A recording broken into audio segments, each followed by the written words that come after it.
J. Crawford, Adam the Bull, Garrett Bush, and so many big names, it would take me hours to say all of their names.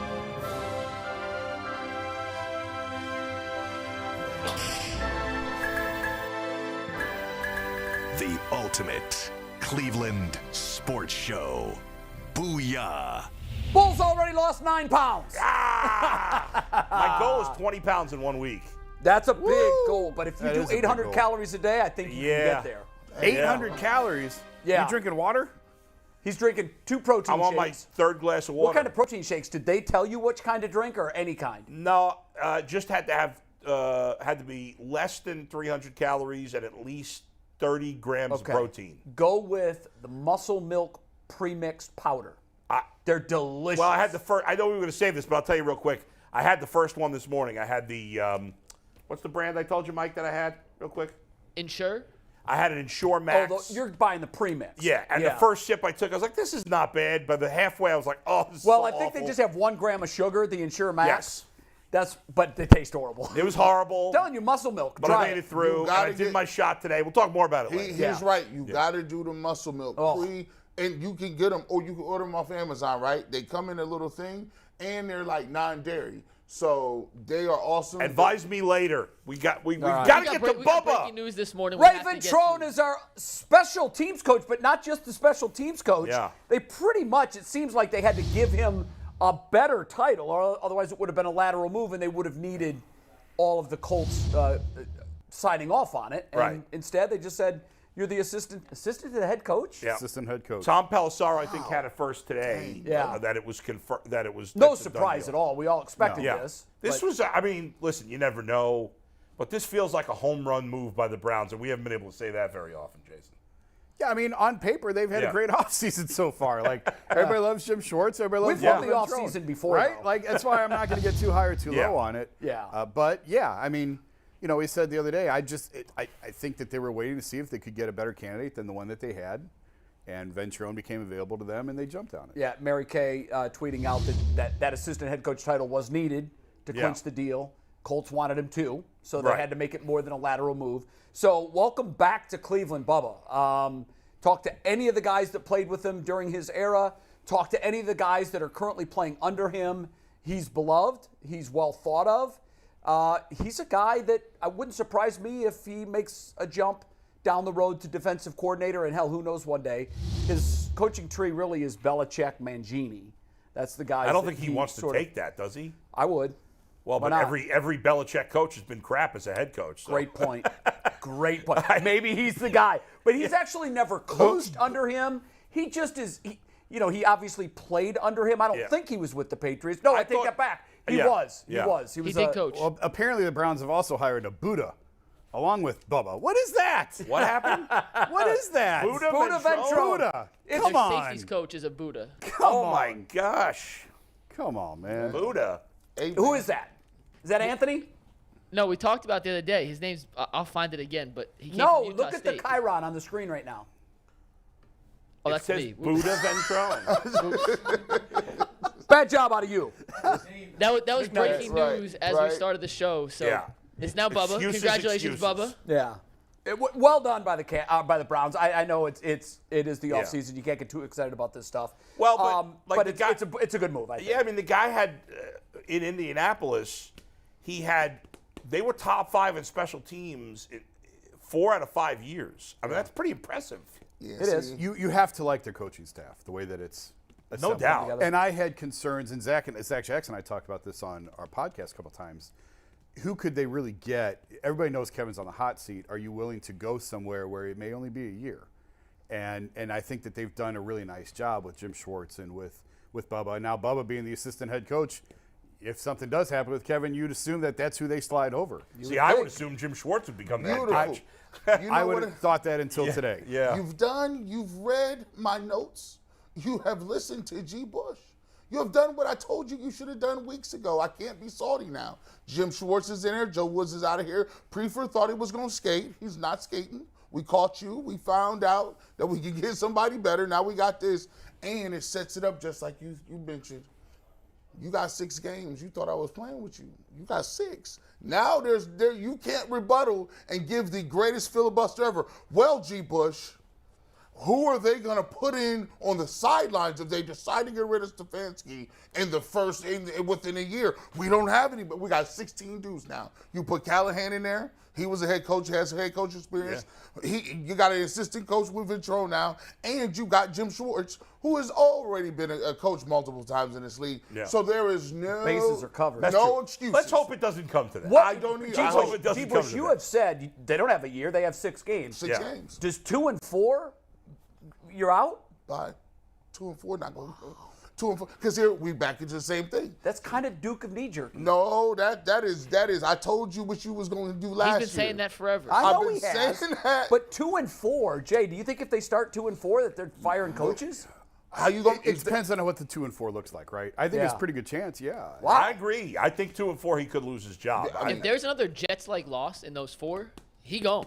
Yeah, well, I think that goes without saying. How is he going to make the playoffs? Like, you're back to doing the mythical math with the Browns. Well, if they win these next 4 games, and then you got to win the last 6. You got to win the last 7. And then we're going to have a whole lot. What's the guy on that I argued with about the better than a 50% chance? Quincy. Yeah. He's going to come on and say it's better than a 50% chance the Browns win out. Yeah, there it is. I can't do that this year. Woo! All right, a lot to get to. Cavs start the second half. It's not the second half of the season. It's really the last third of the season. Yeah. They start that tonight. We'll talk about them. Also, a lot of interest in a podcast that's going to drop at, 1:30? 1:30. The Deshaun Watson podcast. He's going to talk with his quarterbacks coach on a podcast. And we don't know what, we don't know what to expect. So we'll talk about that. I know we'll talk about it, but what's sad about that is the only thing we're just worried that he's going to say something stupid. Like, there's no good thing that's going to come out of that. Well, we could find out how hard he's been working. I'd be excited about that. There's a lot of things I could. We're going to talk about this later. We don't got to get By the into way, it. I want to know that Deshaun Watson should be in Cleveland working with Kevin Stefanski. Yeah. I hope he has bags under his eyes and he looks really tired from working so hard. I got a lot of things I'm looking for in that. All right, we're gonna talk about that. Later.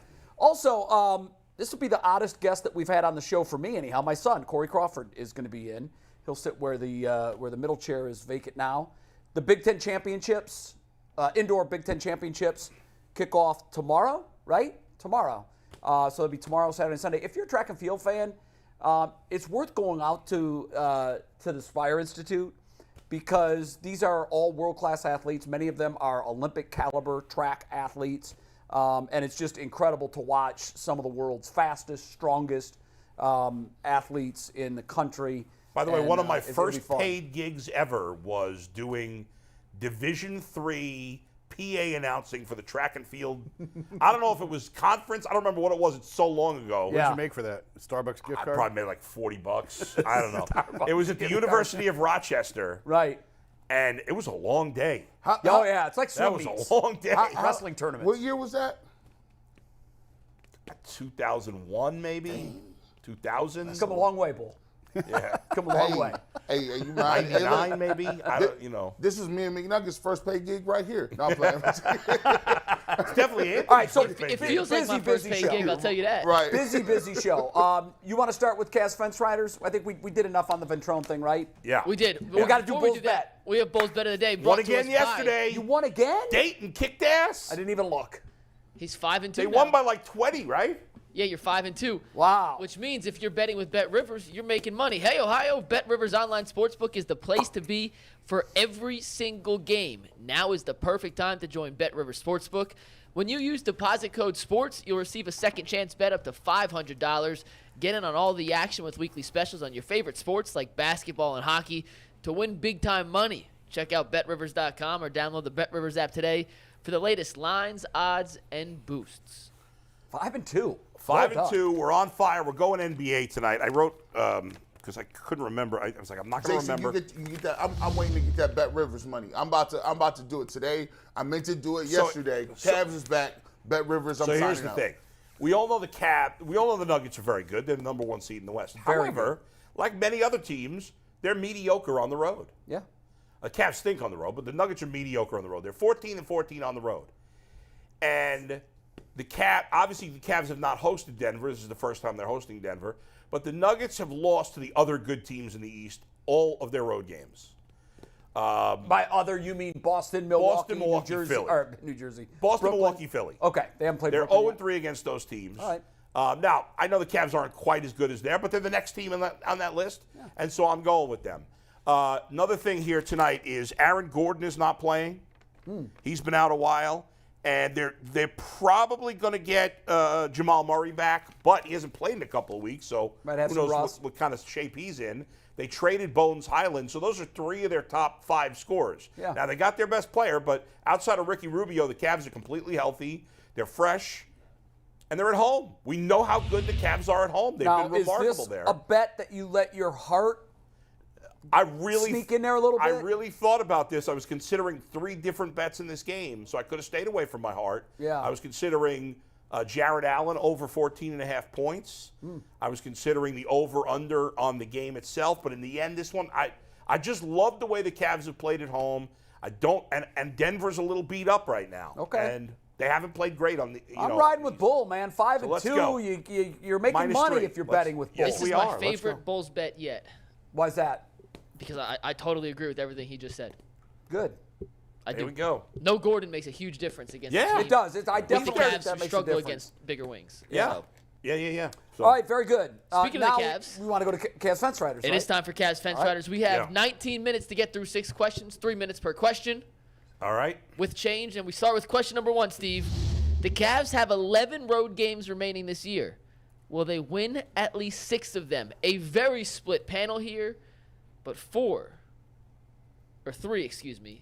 I'm really On one side, disappointed 3 in on the you other. guys. The tag team of Jason and Bull. I'm very And the disappointed Nugget. in you. So they've been abysmal on the They road. have been, yeah. And now suddenly they're going to have a winning record on the road? Well, here's why I say this. I don't know about you. Well, Jason, is I looked at their road schedule, and they are playing some bad teams. The back-to-backs, I went back and forth on Right. this. The fact that they They have 3 of them. I'm going to talk myself out of it on the set.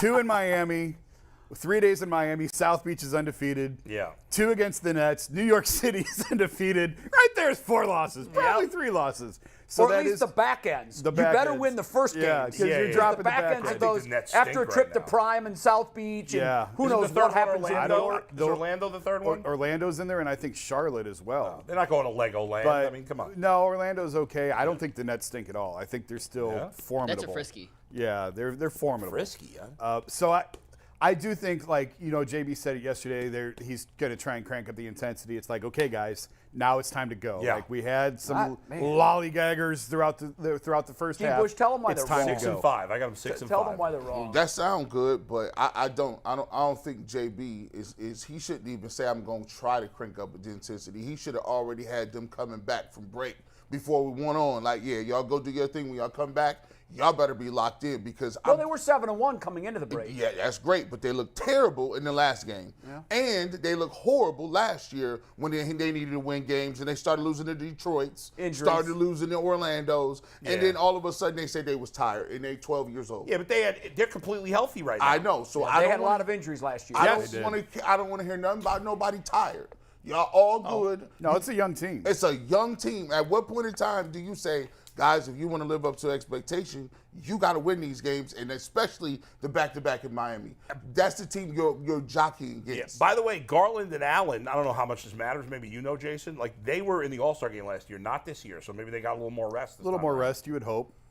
Donovan So didn't get that rest, though. You're saying that these are very important, but you also, G. Bush, don't think they're going to get 6 of 11. No, because I don't think they're gonna have that level of urgency. Jason just pointed it out. Like in the NBA, they back to backs. They almost chalk them up as L's now. They don't even try to win. Well, those these are games. unique. I think we talked about it before, and I think it's. More of these are coming. I think they should do it more Yeah. often, where you go spend 3 days in a city and you play 2 games. Cut out travel days. Yeah. Yeah, and we talk about, how do you eliminate back-to-backs? How do you try and cut down on travel? Well, this is how. You make one trip to a city, and you play 2 games there in 3 days. Now, It's worked in baseball for years. Right. Now, in the NBA, I kind of asked around on it and was told the ticket department hates it because it's hard to sell that second game, but that's not a very good reason to me. Like, do your job and figure it out. Yeah, you're right. Come up with That's not promotions. reason enough If not you have to. great teams coming in, LeBron's going to sell out every back-to-back second night he goes to. The problem is the guy's going to play the second game. Well, no, it's not. It's 2 out of 3. Well, they're more fresh because they didn't have an extra travel day. So if you fly in Monday, you play Tuesday, Thursday, you have Wednesday off. The problem that they're saying is like if it's the Hornets or the Magic, it's hard to sell that Thursday. Oh, yeah, It's hard to sell the game. It's hard to sell it. No, and there's something to that. McNuggets? We got one more. We got question 2 here. One fun fact. This is from Earl. The Cavs have 21 games left this season, all 21 in the Eastern time zone. They don't even travel to Central time zone, all in the Eastern time zone. That bodes well. That's a good nugget. I didn't realize that. That's a good nugget. Shout out to Earl the Pearl. That's odd, too. Yeah. I wonder if the league is put a little more emphasis on scheduling close. Yeah, I feel like we always had a West Coast trip in March when I was on the beat. We had one in January and we had one in March, it felt like. So that sets up very well for them. Yeah. I still don't think based on their body of work this year on the road, I don't think they're going to be able to flip that switch and suddenly become a 500 team. I don't think it's a big switch to flip. Okay. I don't think it is. I hope you're right. I hope they prove me wrong. We will see. Yeah. Question number 2 here. And Jay, you are standing alone on this one, so I'll give you first chance to defend. It won't be the first time. Will Evan Mobley have at least 11 double-doubles before the end of the regular season? So more than 50% of his games. Yeah. Jay, you said yes. Everyone else said no. Yeah, I believe that Evan Mobley. We keep waiting for that next step from Evan Mobley. I've seen it. We've all seen it. I think Joe Thomas said on the show a couple of weeks ago, well, a guy can do it when you see him do it once. And then when you see him do it multiple times, it's there. Getting it to the point where you're doing it more often than not is a confidence thing. And for me, I feel like, and I want you guys to answer, and tell me if I'm wrong here, I feel like his confidence is beginning to blossom even more.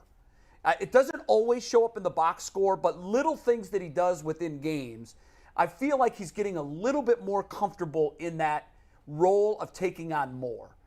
And part of this answer for me was hopeful. Yeah. Part of it was they're playing this is an easy final 21 games. If you had to judge it easy, medium, or hard, I would say it's closer to easy than medium.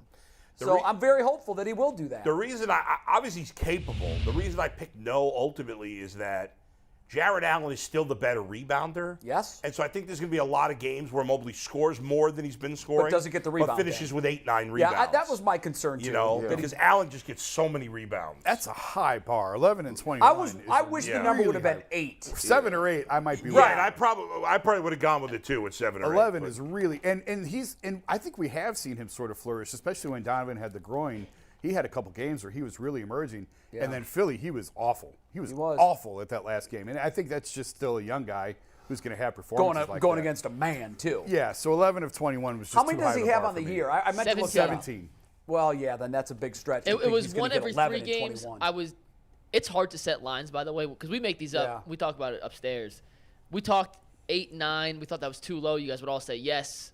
We figured 11 might be that middle range, but I guess it was a little too high. On offense, he's around the perimeter a lot. Like, it isn't like, offense and defense, you find Mobley, like, in different places on the floor. When you look at Jared Allen, he's right at the basket. Right. There's if we knew there. Jared Allen wasn't going to play, then I might have said yes. Sure, because he'd gather up more rebounds. Yeah. Okay, number 3. Question number 3. Will Danny Green score more than 20 points in a regular season game? The Danny Green special and the 2 that usually butt heads agree on this one. It is Bull and Jay saying yes. The rest of us saying no. It's Kumbaya moment on UCSS. Yeah, this really is. This is very rare, Paul. Hey, when did y'all break into my house and get that leftover Kool-Aid? Y'all drunk.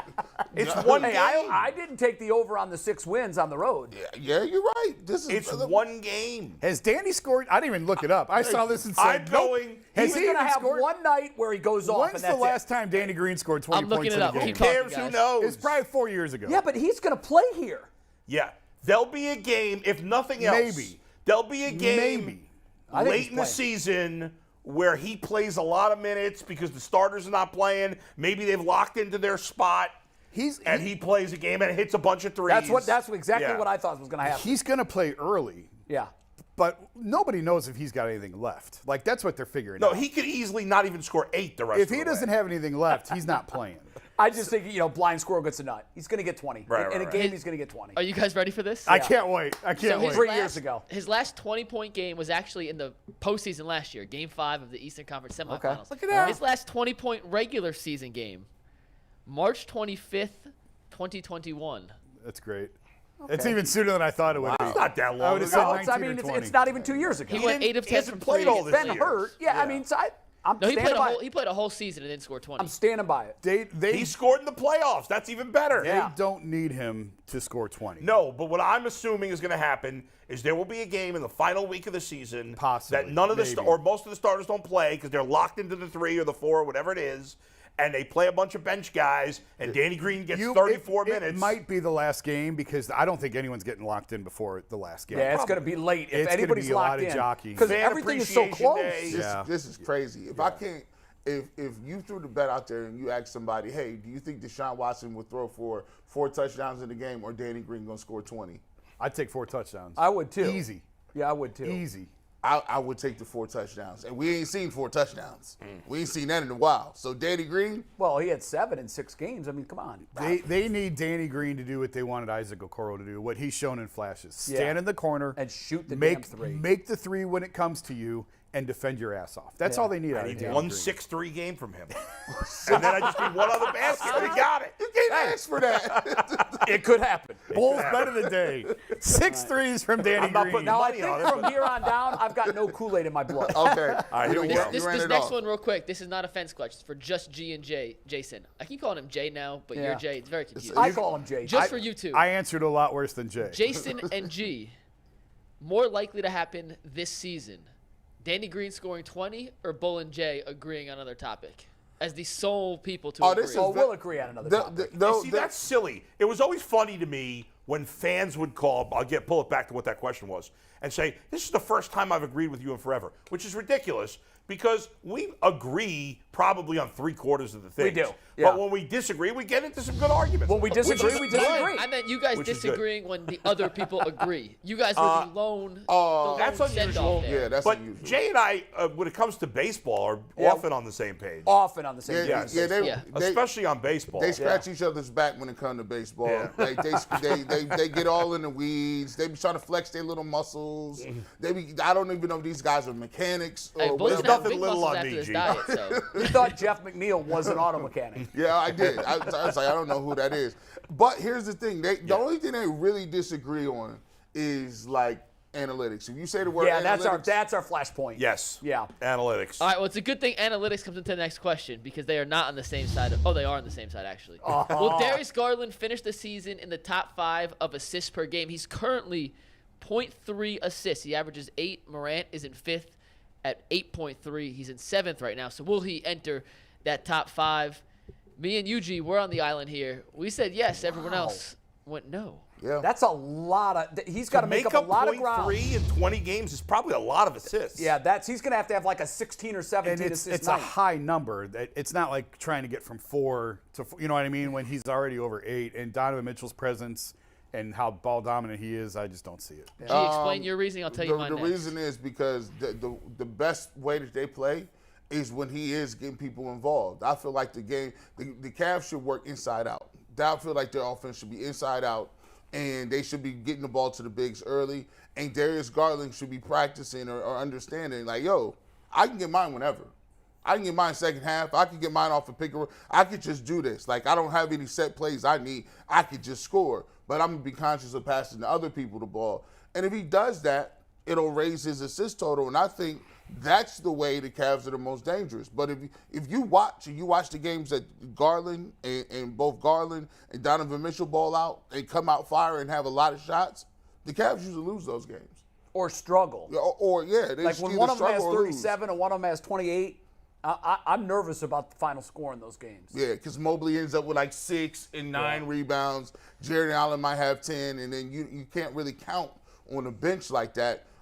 Especially when now, I thought I would never say this because you don't have Kevin Love. You don't have that spreading the court, right?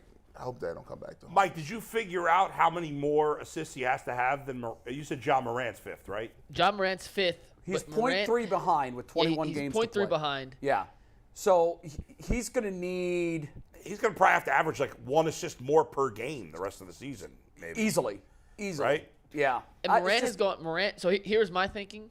Morant was up second or third, depending on when Harden counted and didn't count because of games played. Right. The Grizzlies have been terrible the last 3 weeks, and I think they're going to continue to nosedive in the Western Conference.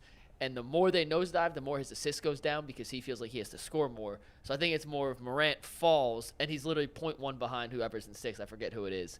And I think the Cavs are going to take these last 21 games pretty seriously, as G mentioned, to lock in that 4th playoff seed. So I think Garland's going to Let's revisit this up a little Put bit. that in your note sheet to revisit this one. We should revisit all of these. I want to know how we did. We do. Yeah.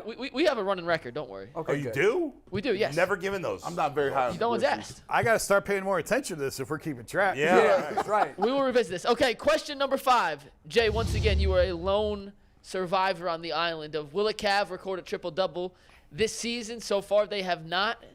This is like a Everyone else Danny says Green no. thing. It Same is. thing. You get a Yeah. hunch. Yeah. It's got to happen. In the course of 82 games, it's got to happen. Do you guys know what the closest performance a Cav had this year to a triple-double was? Donovan Mitchell was 1 away. Yeah, I think- in a 71-point Yeah. game. Yeah, that's right. So he had 71. How many points and rebounds? He finished 11 with rebounds, 9 assists. That was a crazy. If Which someone's is gonna crazy get it, if you think Which about would have been the most absurd triple-double line of all time, by the It way. would have. You're scoring 71, That's crazy. and you're dishing out on another 18. Yeah. That's 89 points you're responsible actually, for. well, And at some of least those were 18. threes. He had a lot of threes. I looked it up what all he was responsible for that night. It was an insane. number. It was just In crazy. 98 points. It was the second most ever in one game. Yeah. Well, you that's sure it right. was 98? That's right. Because if some of those assists were I three-pointers. don't know if any of those assists were threes. That is the number. That's counting Oh, as was the 98. threes. Okay. Yeah, if it was all twos bowl, it'd be 93. Some of those were threes. Fair enough. You're right. Insane. And I believe, because Insane. remember we had the discussion, what was more impressive, Mitchell contributing 98 points or Will scoring 100? Yes. Yeah. We had that whole back and forth. Yeah. Okay. 98's the actual number. Okay. I think that's very impressive because when you're a guard, that means you got to dribble and chase other guards around. Wilt just is under the basket. You don't really have to worry about that. Will actually play defense, though, unlike Donovan Mitchell. If somebody's going to get a triple-double, it'll probably be Donovan. That would be my Yeah. guess. Well, I'm going to be disappointed if he doesn't. Last one, and we are on time, by the way. Congratulations, fellas. 3 minutes? This What one, are we on time for? He wants to get out at 11:30. I just want to move on to the next topic around 11:30. Oh, So okay. I'm just saying I was trying to think, do we have a guest at 11:30? I didn't think we No, did.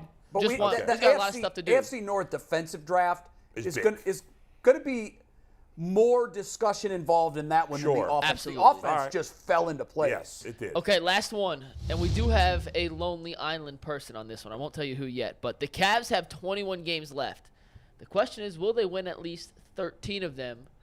And G, you went from drinking the Browns Kool-Aid to To spitting out the spitting Cavs out Cav juice. Damn, you are. That sounds gross. Cavs That's juice. Put me on the bonk list. Add me to the bonk Yeah. list. It's like Bad tomato. job by It's like you. tomato juice. Cavs V8. Ugh. Cavs juice is V8. That's terrible. No, listen.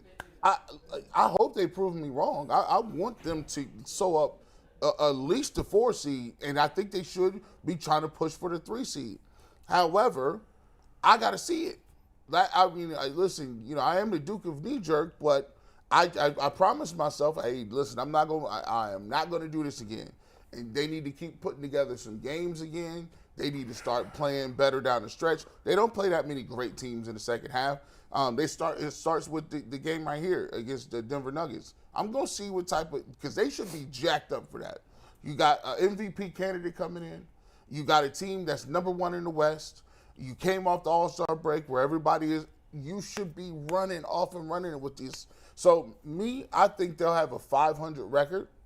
And I think as constituted, if they play the way they played in the first half, they'll have a 500 record. They'll be the 4th seed, and it'll be a toss-up series with the Heat. Well, they were much better than 500 though the first half. Yeah, I think. But I'm saying last year, when I look at what they did last year, I know, but I don't think you're giving them. I hate to use injuries as an excuse, but man, they had injuries down the stretch. They were a dinged up team, And they got a year of experience, and they got Donovan Mitchell, who they didn't have last year. they lost to the Magic and the Pistons. I know, but they were not a good roster in the second half. I mean, it's the Pistons. And the Magic. I think they were a young team. They played hard all year. They ran out of legs. Yeah. And Jared Allen going down derailed everything. That hurt a little Losing bit too. Rubio and Jared Allen. When Jared Allen's out, we've talked about it before. That's not same fiery personality. Jared Allen's sort of their Draymond Green as far as I'm concerned. When he's not out there, It's like a house of cards. they're like, oh my God, what are we going to do? We don't have JA back there. I am shocked at how important he is to that team. Yeah. Like, he is a pillar. He is. Like, you could talk about Darius, Donovan, and Evan being the big three or whatever. Jared Allen is a pillar to this organization. And you know what? For how many franchises can you say? I mean, that's 4 guys. Yeah, I know. Those are 4 pieces that they have. Yeah. They're there. Yeah. I'm not saying they're going to get past Boston or Milwaukee, but Hey, And a lot of last year- rosters would love to have and a last big 4 year, like they have. You know, right now he's not as important, but last year Rubio was very important to the team. he was too important because I've talked like Right. Ricky Rubio can't bring down your season. Right, of course. Yeah. And Right. he did. But you know what? I was as hard on them as anybody in town for years because I hated the way the championship era ended. I thought they're never going to do this again. They're never going to figure this out.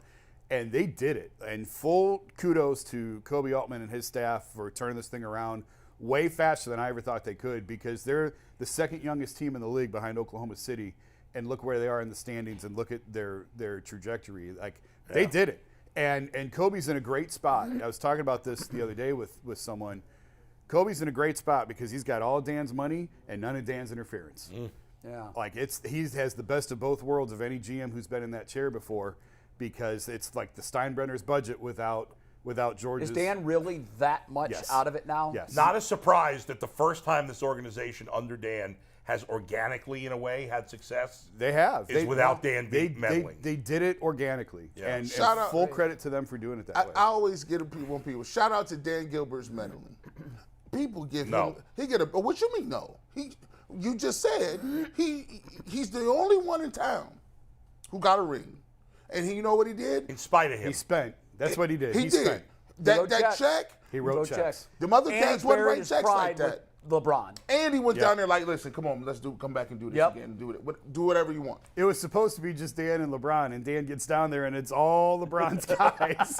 It was like 5-on-1. It's like Yep. it's like having dinner with your ex. You ain't changed a bit. But both of those guys set their pride aside. yeah, I like Yeah. it. And And came back Cleveland's and thankful for it. the only reason Dan has a ring is because LeBron came back. That's That's the it. only You're reason. exactly right. And he wrote the checks. So good on him for writing the checks. All right, McNuggets. And bad on him If you for guys are at the everything else. Cavs game tonight and you see me, say what's up.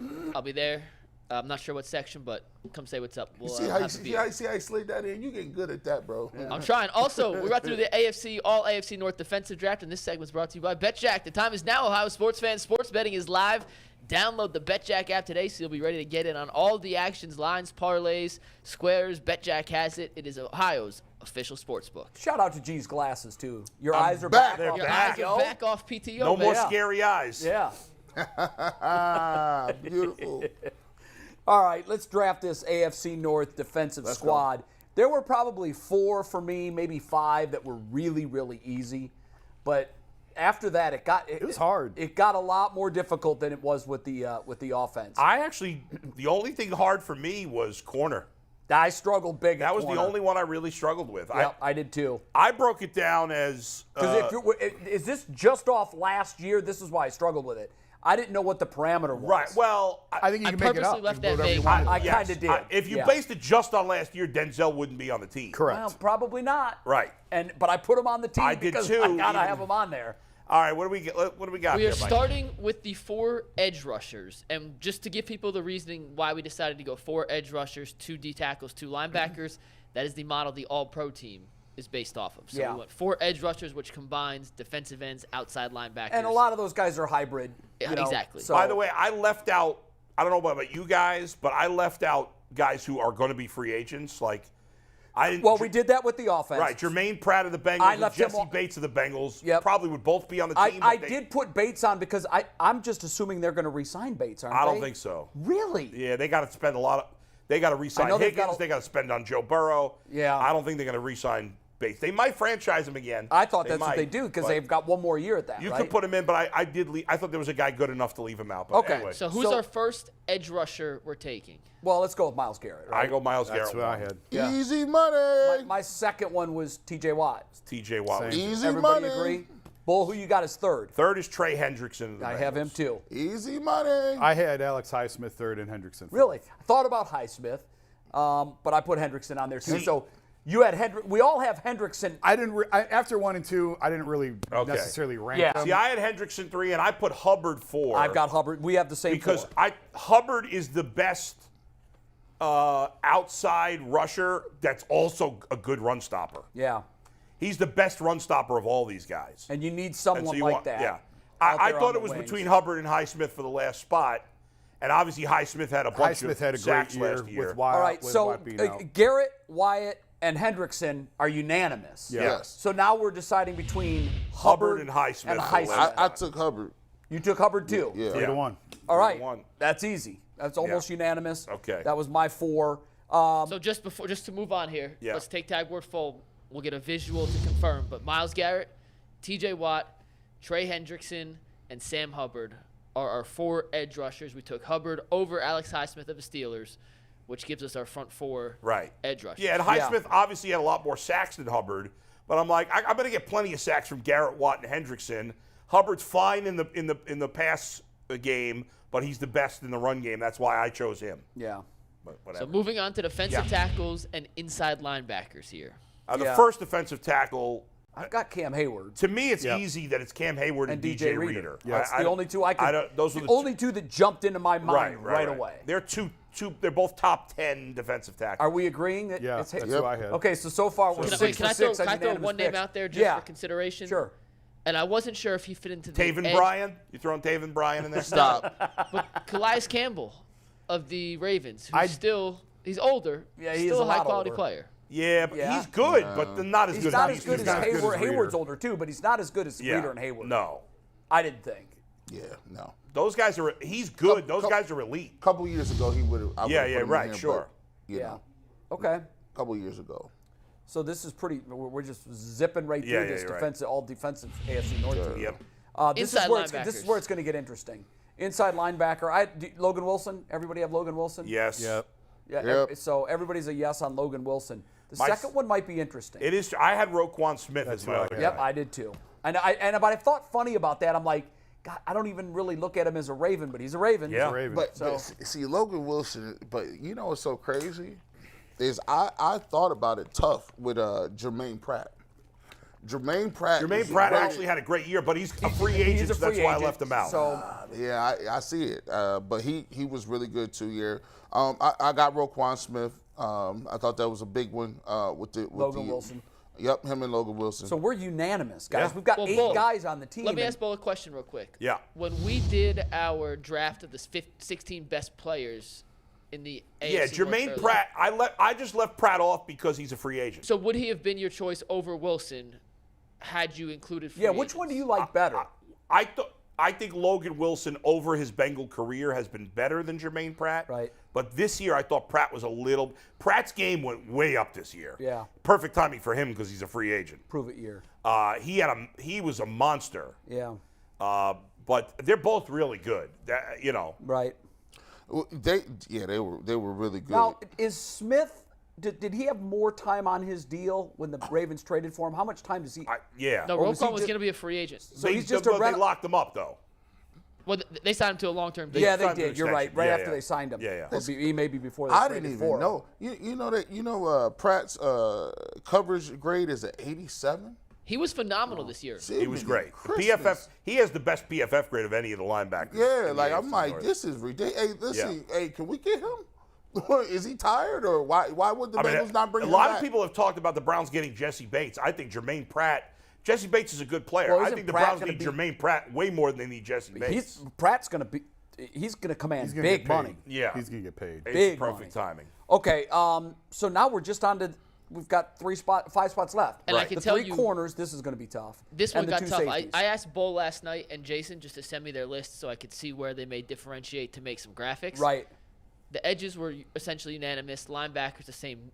This was very different. So I'm curious to see where you guys fall to see which way you're in line with. Well, I really struggled over this. Who's CB1? Let's go CB1 first. I had Marlon Humphrey. Yeah, Humphrey's got to be 1. Okay, we're all in agreement there. Yep. G, you agree with that? Okay. Yep. Now this is where it's all gonna go to hell. I know in a good way. In a good way. And you know what? It's going to be our hearts are going to get in the process here. If we were just going off last year, Denzel Ward is not in my top 3. Correct. No, because you would either go with maybe Emerson. You could go with Cheetah Bay and Wouzier of the Bengals, although he missed the second half of the season. I was really strongly considering him. I considered him, but he didn't make my list. This is an easy But one. I went with Ward in the end. What do you got? I did too. I went with Martin Emerson. He was by far the better corner last year, and it wasn't even close. But to me, I wasn't doing it So just did based Jason, on by this the way. past. I went with both Ward and Emerson. So put did them I. both on. Well, so did I, because I do think that you're right. Emerson played better last year. Emerson's upside might, in the end up being higher than Ward. I think he is. I think he's more built for that position. He's bigger, than Bigger, Denzel. longer. His Hopefully- cover skills were amazing. Now, he did have some time. He had some plays that I'm like, ooh, okay, he looks like a rookie right there.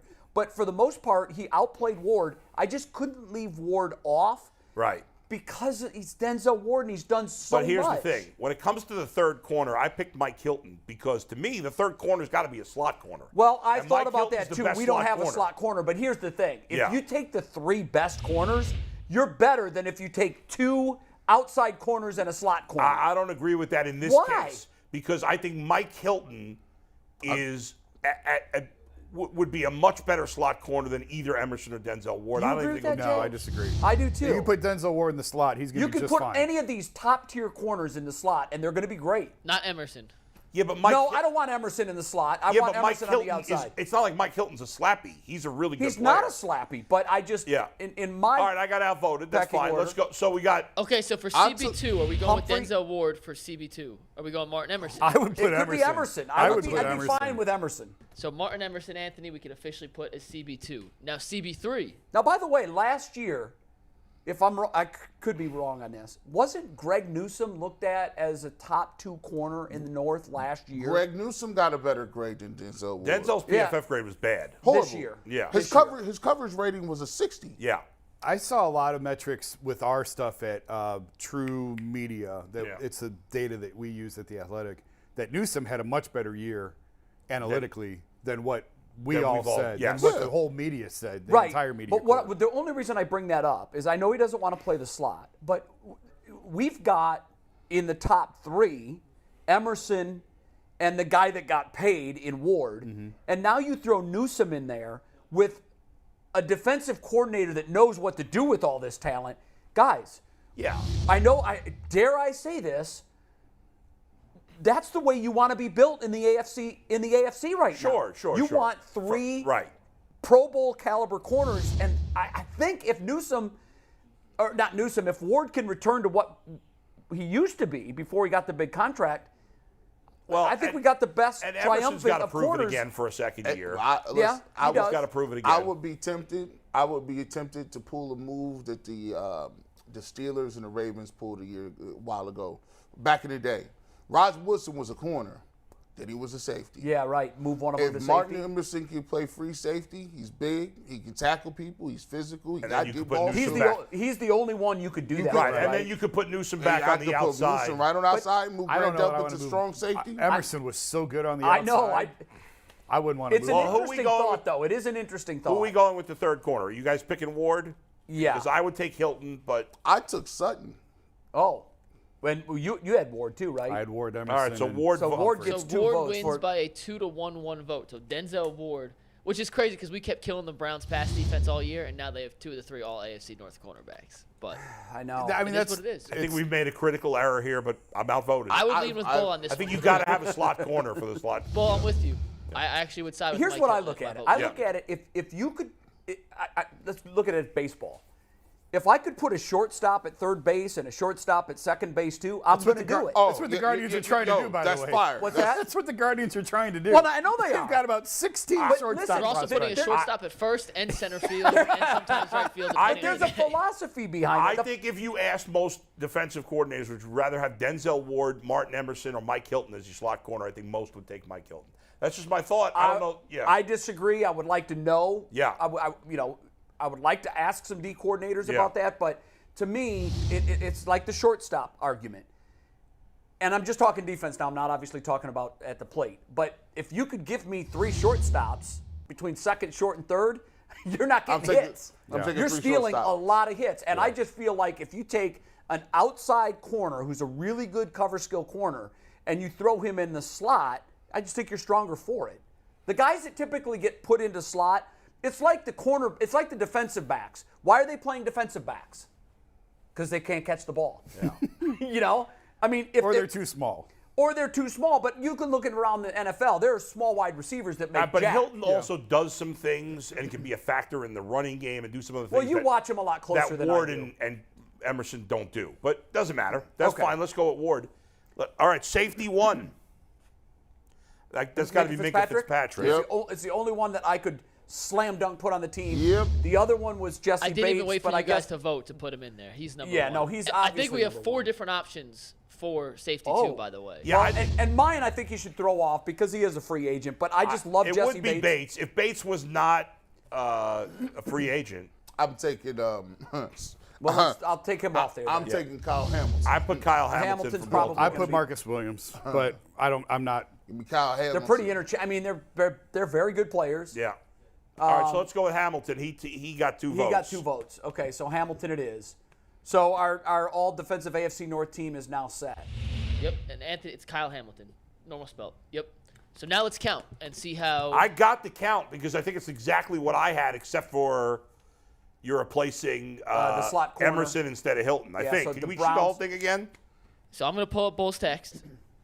And if Bull's math is correct, adjusting 1 for the Browns and taking 1 away from the Bengals. I think that's it. The Bengals had 4 players. Right? The Ravens and Steelers and Browns each had 3. Yeah. Interesting. Yeah. Just goes to show you how close the division is. I mean, And look, the Browns went 3-3 in the division last year, even though they finished last. It's not like they're that far off. They've gone 3-3 the last 3 years. I think it is. Yeah, I think isn't Kevin 500 in the I division? think so. Yeah. Which is so incredible because he's 500 in the division, under 500 out of the division, and the division is a Beast. bear. Yeah. It doesn't make any sense. well, you do get to see the teams twice. It's hard as hell to beat somebody twice. Normally, that just means 2 losses for the Browns. They In the coming up. past, it always did. In the past. It Two did. L's. It usually meant a couple of L's. Do we do special teams? Well, it's Justin Tucker. Well, Tucker is a slam dunk Yeah. at who's your kickoff. punter? And I don't know who the punter Play- is. Give me the fat guy from Pittsburgh.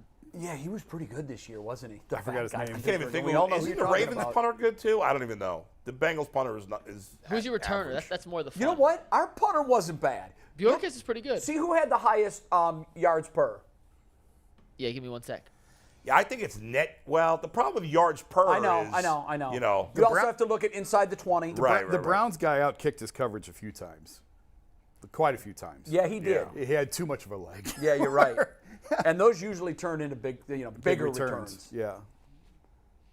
So. I bet Yeah. I bet Okay, the you Browns- guys ready Yeah, for the highest net average is the one we're really looking for, right? right.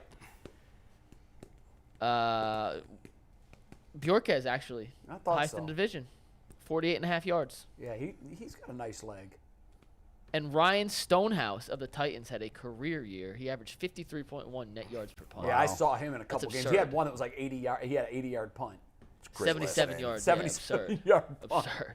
That is nuts, man. the return guy. I don't know. Browns. Duvernay is very good on Baltimore. Yeah. Yeah, he is. Who is Cincinnati's returner? They used. They were, didn't they? They used what's his name? The little white dude. I can't think of his name Oh, right Trent now. Irvin. No, not him. They didn't. The other little white dude. You mean He's a wide receiver. Not often you have 2 little white dudes on Hey, an those NFL team. was Wes the Welker. dudes that was killing the Browns when chasing all the rest of them went out the game. Well, Trent Irwin He killed him. had some good games, but Well, in fairness, though, we I can't weren't remember ready the for kid's backup. name. We weren't ready for that. I think he used to play for Buffalo. Definitely. Duvernay returned a kick for a touchdown this year. DPJ returned a punt. So maybe you go those two as your. Yeah. That's so crazy. Yeah, That's so I'm crazy. fine with that. That's a good draft. Yeah. It is a good I think we draft. did a I pretty like good job with the that. draft. Now I feel like job. we need to not on the air, but somehow put together the teams for the other divisions and then bring it all together and see where the AFC North stacks up. Yeah. You know? All AFC. Because obviously North. that Load AFC those, North load those team is teams really into good. Madden and see which Right. division. We can do that. I'll tell you what, the NFC East. Woo, holy cow! You talk about an all-star team. Yeah. My You God. know the You got worst- Daniel Jones at running back, Daniel Jones at quarterback, Daniel Jones at wide receiver 1. Where does the or let's just look at skill positions in the NFC East. Is it better than the AFC North? I don't even know about skill positions. I'm just talking about when you start looking at the offensive and defensive lines.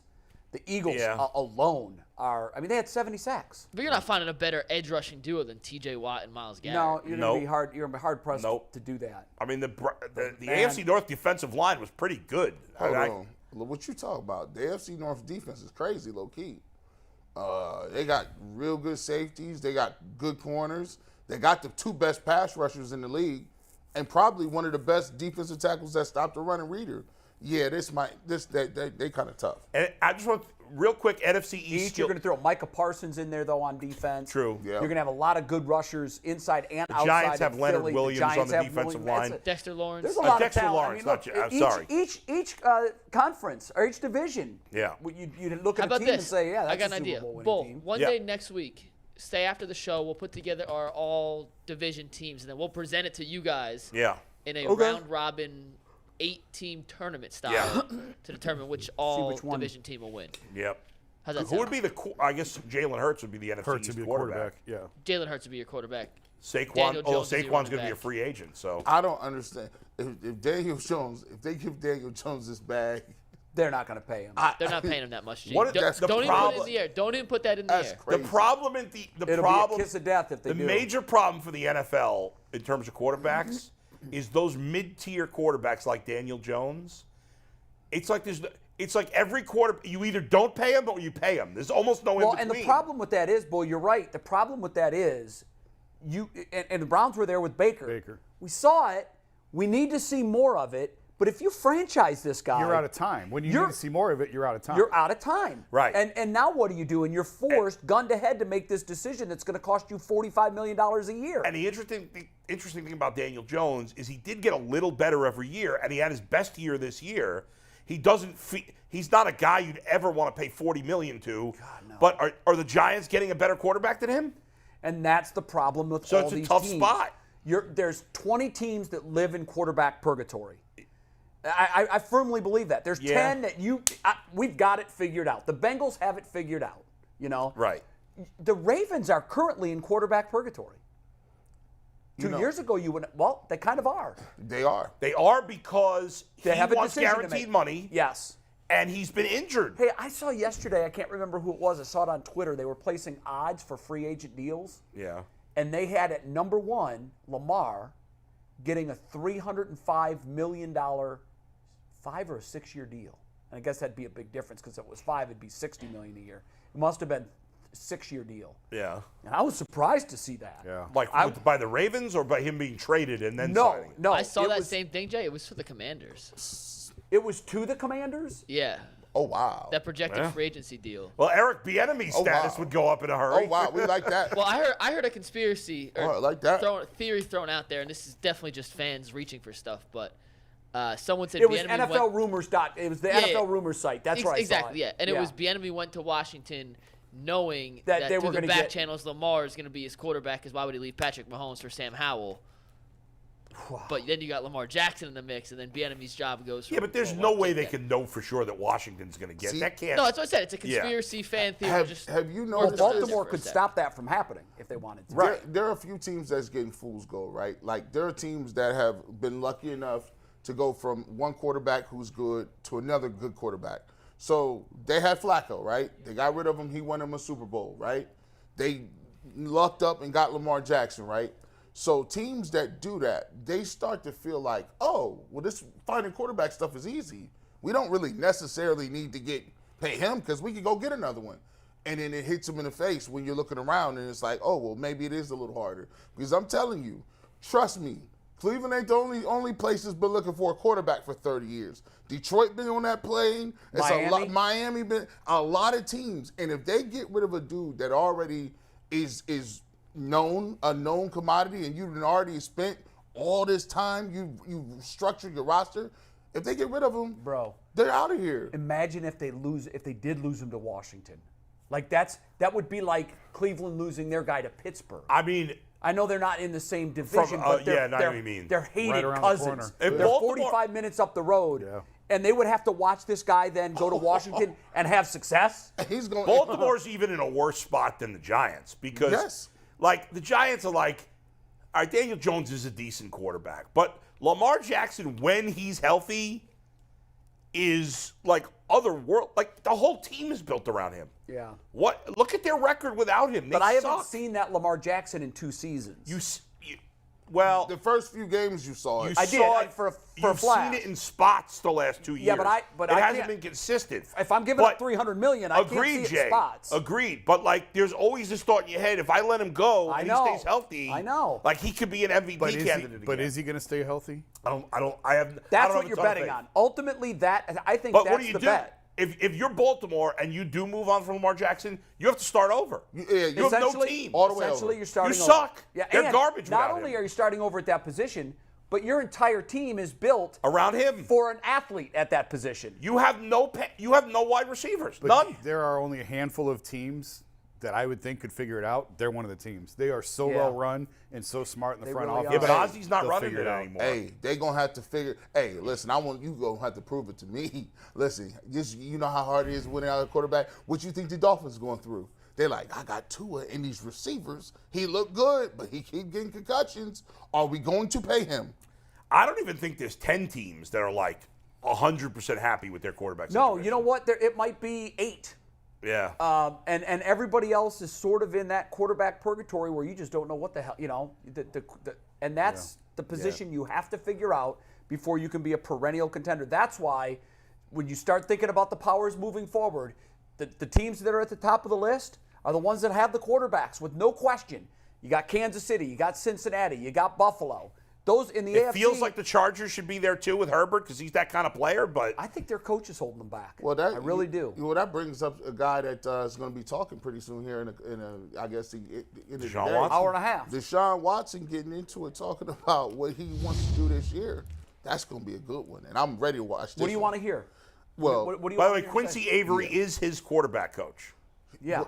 I like this first of all because he's peeking out. Yeah, you got to start being out here in the public. You got to start doing interviews. You got to start. And this is obviously friendly fire. It's a friendly fire, right? But at the end of the day, there's 3 or 4 things I can look for. I want to see if you got that moxie back. I want to see if you're confident. I want to see if he's worked on some of these things when we talk about speaking in front of people, about how to answer certain questions, about how to be, pinpoint in your messaging. I want to see, first of all, if he's worked on those things. Also, I want to know from a quarterback perspective, him saying, hey, guys, this is what happened last year. This is why I didn't look so good last year. Let me talk. What did you find out when you came back and you were rusty? What was that like? What was the mental aspect of that? What was your mechanics off? What are some things that you look back on film that you saw that was like, wow, ooh, I can't do that next year? I want to hear that. And then I also want to hear what he feels the evolution of what the Browns offense is going to look like.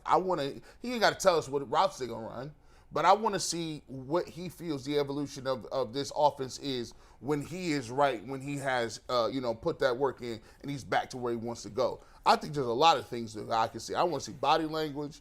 I want to see how his demeanor is. I want to see if he got commanded the interview. I want to see all that stuff. Confidence. Jay, What are you looking for? I don't care. You don't care? Is it going to make zero difference to you? Yeah, zero. I don't put a lot of stock in a lot of these, especially when it's sort of home field advantage when it's your quarterback coach. Right. He's not going to go anywhere near the allegations. He still has the pending civil cases. Yep. It's not even going to come up. Just the football side of it, though. You have no curiosity at all? I don't really care what he says in March. I don't care. Here's what I want to know, but I don't know that we'll get this answer here. This to me is what's important. Is Deshaun Watson in Berea? I don't want him working with Quincy Avery. You want to go to Quincy Avery for a week? Fine. Yeah. You need to be with Kevin Stefanski and Alex Van Pelt and whatever guy they hire as their quarterback coach. I thought you was going to say Alex Shiner. Yeah, he's busy with other things. Don't go near him. Yeah, definitely no. And he needs to be working his ass off in Berea nonstop because Patrick Mahomes is doing that. Yep. Joe Burrow's doing that. Josh Allen's doing that. And right now, he ain't close to those guys. He was a few years ago. Yeah. If he wants to get back to being like those guys, he better be working his ass off harder than anybody else. Jason, do you get a sense that he's here? No, go look at his Instagram. He's traveling all over the world. But I do think he's going to be here. That's the impression I was left with, is he's going to spend quite a bit of time. Yeah, I don't look at mind his a Instagram. Tell me what I'm missing. What's that? I don't look at his Instagram. Tell me what I'm missing. Just pictures of him literally all over the world, traveling and vacationing. And part of me is okay with that because they're just coming off the season. It's only February. Do that without posting the pictures. I think it's bad messaging. It's a little tone deaf. It is. Yeah. But right now, Kevin and Andrew, they're all wrapped up with free agency. Kevin's trying to rebuild his coaching staff. You've got the draft coming up. When that's over, when we get past that, let's go. He needs to be here all the time. And I said it before. I think Kevin is wide open to building this offense. Kevin wants to build this around Deshaun. The plan is for them to get together, and Kevin was going to show him these plays. Do you like these plays? Great. No, you don't like these? All right, then I don't like them either. Gee, are you okay Here's that he's more plays. on an Instagram world tour? Post away. You know why? Because when you do something, when you get to the bottom line and you try to rehabilitate yourself and you start to focus and lock in what you want to do, you got to be okay with people not liking you. You know, Stephen A. Smith said, hey, look, man, that's my opinion, right? That's my opinion. I'm not even going to back down on my opinion. That's what I believe in. And at the core of an athlete, you got to have a confidence level. Hey, look, people might not like you. So what? Who gives a damn? Jason Lloyd or G. Bush or Adam the Bull don't dictate what you do in that field. If you come out and throw 45 touchdown pass and tell us all kick rocks, guess what? That's what it's going to be. And then we'll clap it up and praise you and say you're the savior to come save Cleveland. But at some point in time, you got to stop being apologetic about the way you want to live your life, right? Everybody get an opportunity to live your life. Some people, if you stayed in the house, some people not going to like it. If you went out on a boat, some people ain't going to like it. If you do a press conference, some people going to say, who cares? Just show me the touchdowns.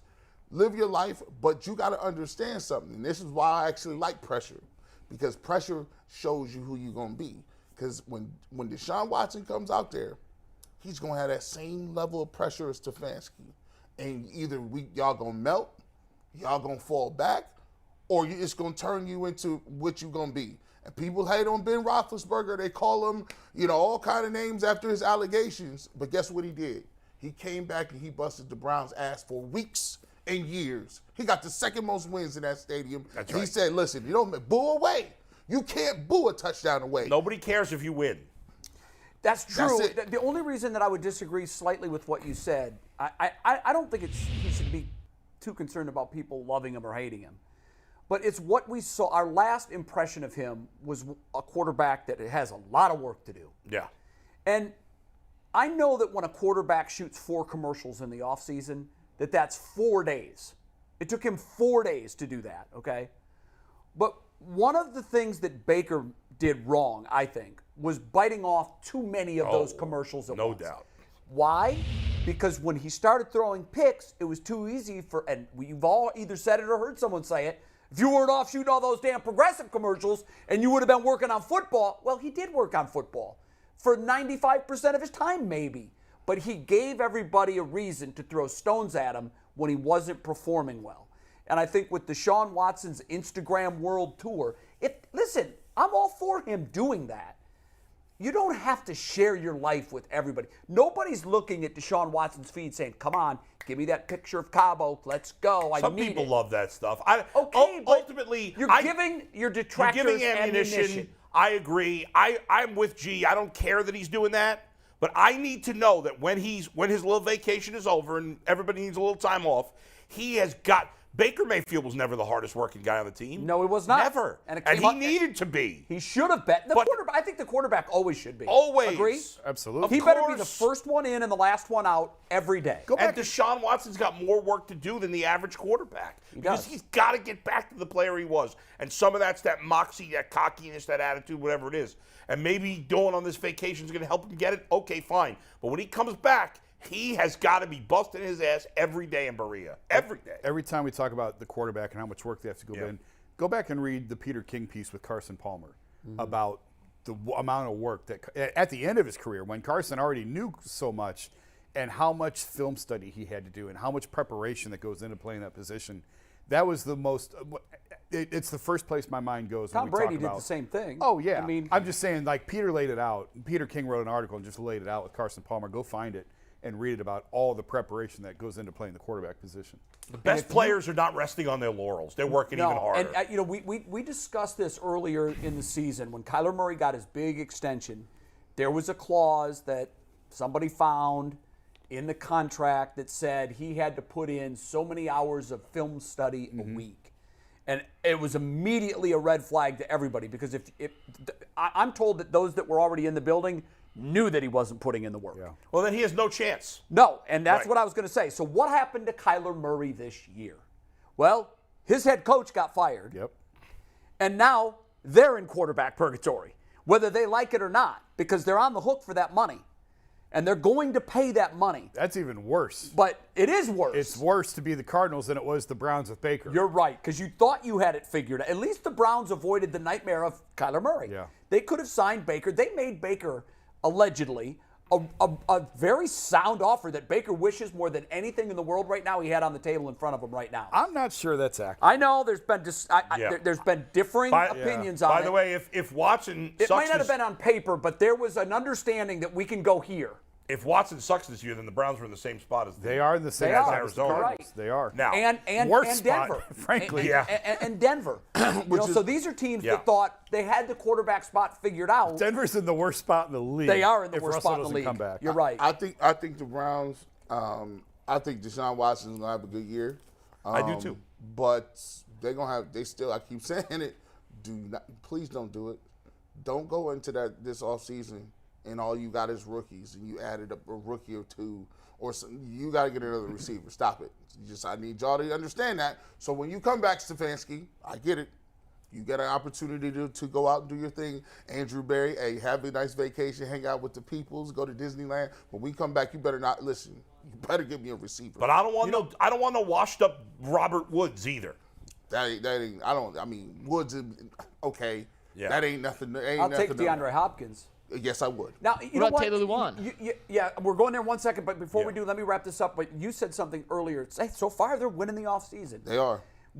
What the moves that the Browns could have made to date, they've addressed both of them, and I think we all agree both of them are home runs. Yep. Yes. So we're critical of this organization, but they can't draft anybody yet. They can't sign any free agents yet. They can't make any trades yet. Yep. What they could do is address the deficiencies at coaching. And the two that everybody from week 3 or 4 was saying, we got to do better here. They've gone out and changed both of those coaches out and brought in home runs at those positions. Kudos Agreed. to the Browns. Yeah. Now, to your point, go get a DeAndre Hopkins. Go get a top flight receiver. Address your needs in free agency in the draft. And let's do this thing. Yeah, I feel much better if they got that. Taylor Lewan.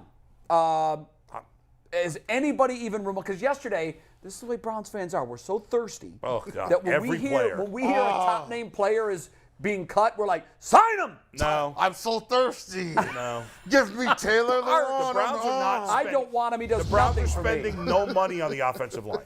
None. And they shouldn't really. Yeah. They'll bring in. I shouldn't say none. They're gonna pick up They're the- going to bring like a swing tackle in for $2 million, something like that. Maybe that's it. They're not spending. They're already spending a boatload of money. Their starting offensive line is the same. Yeah. Unless they bring Pochich back, then they'd spend some money. Right. If not, they're going to go with Nick Harris at center and hope he can transition into it this year. But they're not spending money on a tackle. They just re-signed Conklin, and they're not giving up on Jedrick Wills. Now, this guy's been hurt. He's not going to get commanding money. No, but because he's played so little over Yeah, the but last 3 seasons. There'll be a team like the Bengals who might sign him to start. There's going to be another team that needs a tackle more that they'll take a chance on him. The Browns are not signing him. There's no chance. I think this sounds like a hot take. I think offensive lineman is about to become running backs. I look at That'd be a mistake. be a big mistake. Well, I think there You mean is- devalued by GMs? Yes. There are 5 or so elite guys at the top and then a bunch of Jags. And I'm looking around, and when I started seeing these teams putting rookies in, and look at Pochich. Pochich was a plug-in. You got Pochich, and he's but that doesn't happen that way that often. The Jags are making $15 million on the offensive line. It's crazy. That's why I disagree with that they're going to go the way of the running back. Yeah. Because that's why the Browns re-signed Jack Conklin. We thought Conklin was ready for retirement home. Yeah. And they just gave him a massive extension. I don't understand. That's how hard it is to find that position, and they feel like they're better off with the devil they know than going out and trying to find the unknown. But that devil's getting older and showing real signs of decline. Absolutely. I don't understand what happened with that. They feel like if he's healthy, he's still good. And that's why James Hudson isn't ready. We saw Hudson get absolutely cooked in Pittsburgh again, second year in a row. Early in the year, I thought, wow, okay, I think they got something here with Hudson. And by the end of the year, he's scrambled eggs. Pittsburgh can make a lot of mediocre guys look like they're just off the street. And that's what they've done to him over and over again. Lewan, Lewan's going to start somewhere next year. He'd be a backup here. He's not starting ahead of Wills. He's going to go, right. He's going to go to a team. If he's healthy, I think he's better than Wills. Well, yeah, but the problem is, that's the gamble. He played like 2 games last year. People may not want to hear wasn't it 2 ACLs too? Yeah, he's had 2 ACL injuries in the last 3 years. He's played in 20 of the last 51 possible games for the Titans. And he's going to make a boatload of dough in the podcast game. Yeah. So he doesn't even need to play. Lewan may have a year or 2 left in him at max. Jedrick Wills is going to be here a while. People may not like to hear that, but he's not going anywhere. So that's your left tackle. They're not going to bring in a guy for a year or 2 when that's the guy that they're looking at to be here for the next 5 to 10. All of those guys up front make over $10 million. All of them. Yeah. Well, right now they don't have a center. It's the going rate for off. It's like quarterbacks. The going rate for a quarterback, good to great, is a lot of money now. Offensive linemen are the same way. You don't find cheap dudes anymore. That's right. You can't. No. Well, listen. If you want to be good there and you're making a commitment, that's why I think Callahan is the underrated MVP of this team. 100%. Because what he's done, I mean, even with Pochich, nobody predicted he was going to come in here and have that kind of success. He was a bust in Seattle. When they signed him, we all looked around and said, who? Yeah. And then at the end of the year, the guy's playing at a Pro Bowl caliber. I mean, he got hurt, but I mean, and credit to him. I think I mentioned this on the show. We had a conversation about it toward the end of the year, and he said he came here because of Bill Callahan. He wanted to work with Callahan. Interesting. And he wanted to work with the Brown strength coach. He liked their throwing By the way, 2 great guards. Talking about winning the postseason, Callahan had a chance to leave, and they kept him. Yeah. So that's another win in the column. Here's what I'll say for them keeping Conklin and Jedrick Wills. We talk about it all the time. They're going all the way in, right? I've always said I don't have no time to be figuring out whether rookies and guys off the street can play. So I know you could play to some degree. I know you can play to some degree. Yeah. Okay, we're going to make sure you get your bag, and I don't got time to be breaking people in. So that is another show of the Browns are all the way in.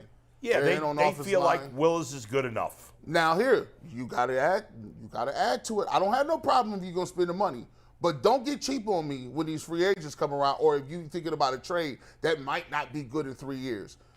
We're not looking for a 3-year window here, people. We're looking for 1 to 2. And guess what? You might have to overpay. You may not get anything from a guy in 3 years, but you are all in everywhere. We might be looking at a 6-game window.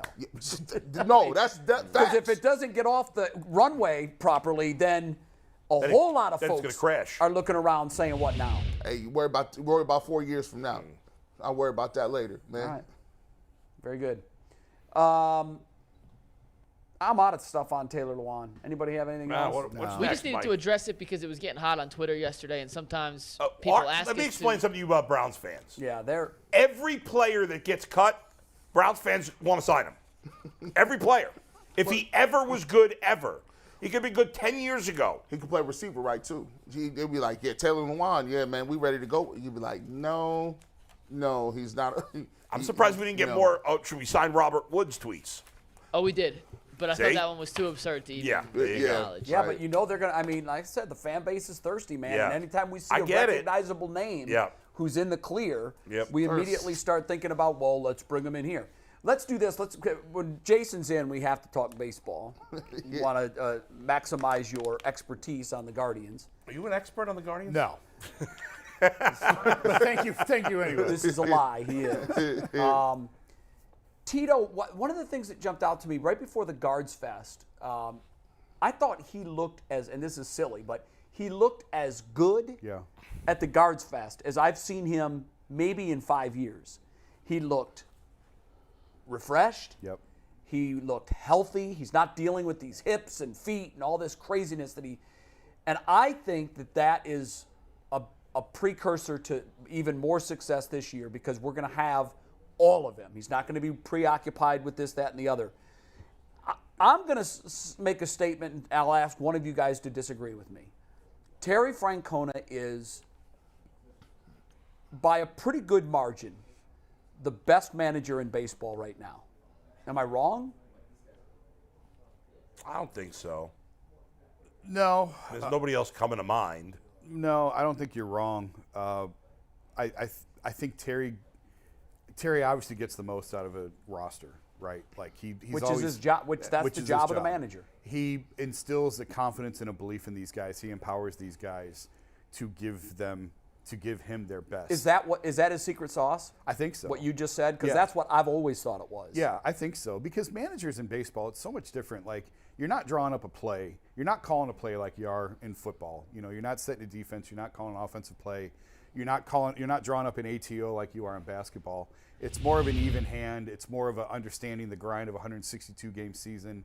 It's being able to manage a veteran team and a young team. He's done both. He's had both.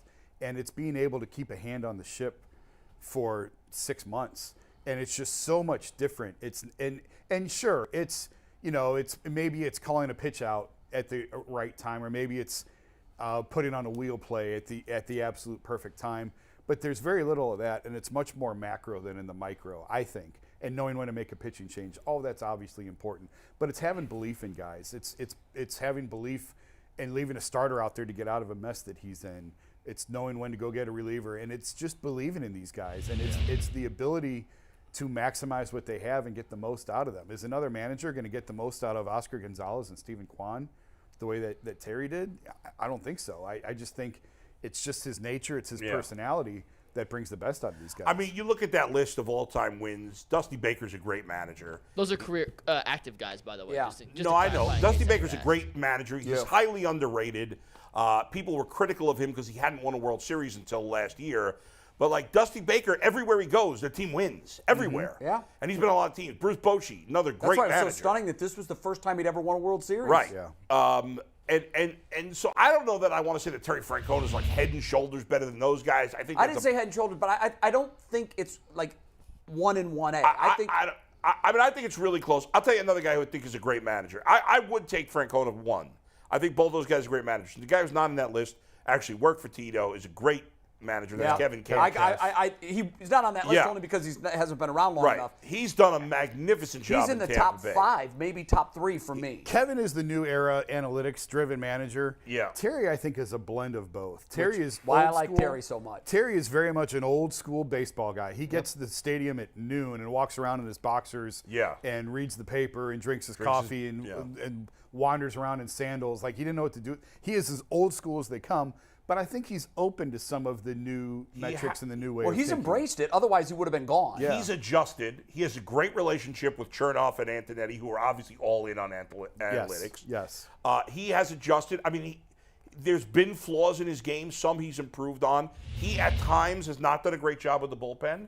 I think he made mistakes in the World Series. So did Joe Madden, another great manager. Both made some key mistakes in the World Series. Out of desperation, they made mistakes. Yeah, I mean... So let me ask y'all this question. I sat here and watched y'all, wax poetic about Tito and give him his flowers, just deserved, right? But how big of a travesty is it if you got the best manager and you ain't give him no ingredients? Like, you got the best manager, but he dealing with young players every year. What could not every year, but the last couple of years, what could he do? What could Tito do if he had the Dusty Baker roster? Well, he got you to Game 7 of the World Series and came within a range. Well, their payroll was higher then. Well, that's what I'm saying. Yeah. It still wasn't in the top half. If you just gave him, a top 15 payroll, they were probably around the middle of the pack at that point. They had everything they needed that year. They did. They actually had a higher following year. payroll the next year or two after. Healthy pitching is manager can't do anything about that. Right. Although sometimes pitchers lose health because they're overridden. But a guy getting hurt in September or October, nothing the organization, you can't do anything about it at that point. It's just dumb luck. 2016, 2017, they had everything they needed. I think to an extent, Tito's a victim of his own success here because he's done so well with so little that if you're spending the money and you're writing the checks, you're saying, hey, this guy is the difference maker. He's the cheat code. Yeah. We don't have to be in the top half of Well, payroll. You said Guys, payroll. right now, they Payroll's are 24th? They're 26th right now in They're payroll? 24th in 2016. No, going into this in year. 2016 they were 24th? Yeah, they were way down the line. Where were they in 2017 and 18? Because they had higher payrolls. Yeah, than they us. were up more towards the middle, but I still think in the lower half.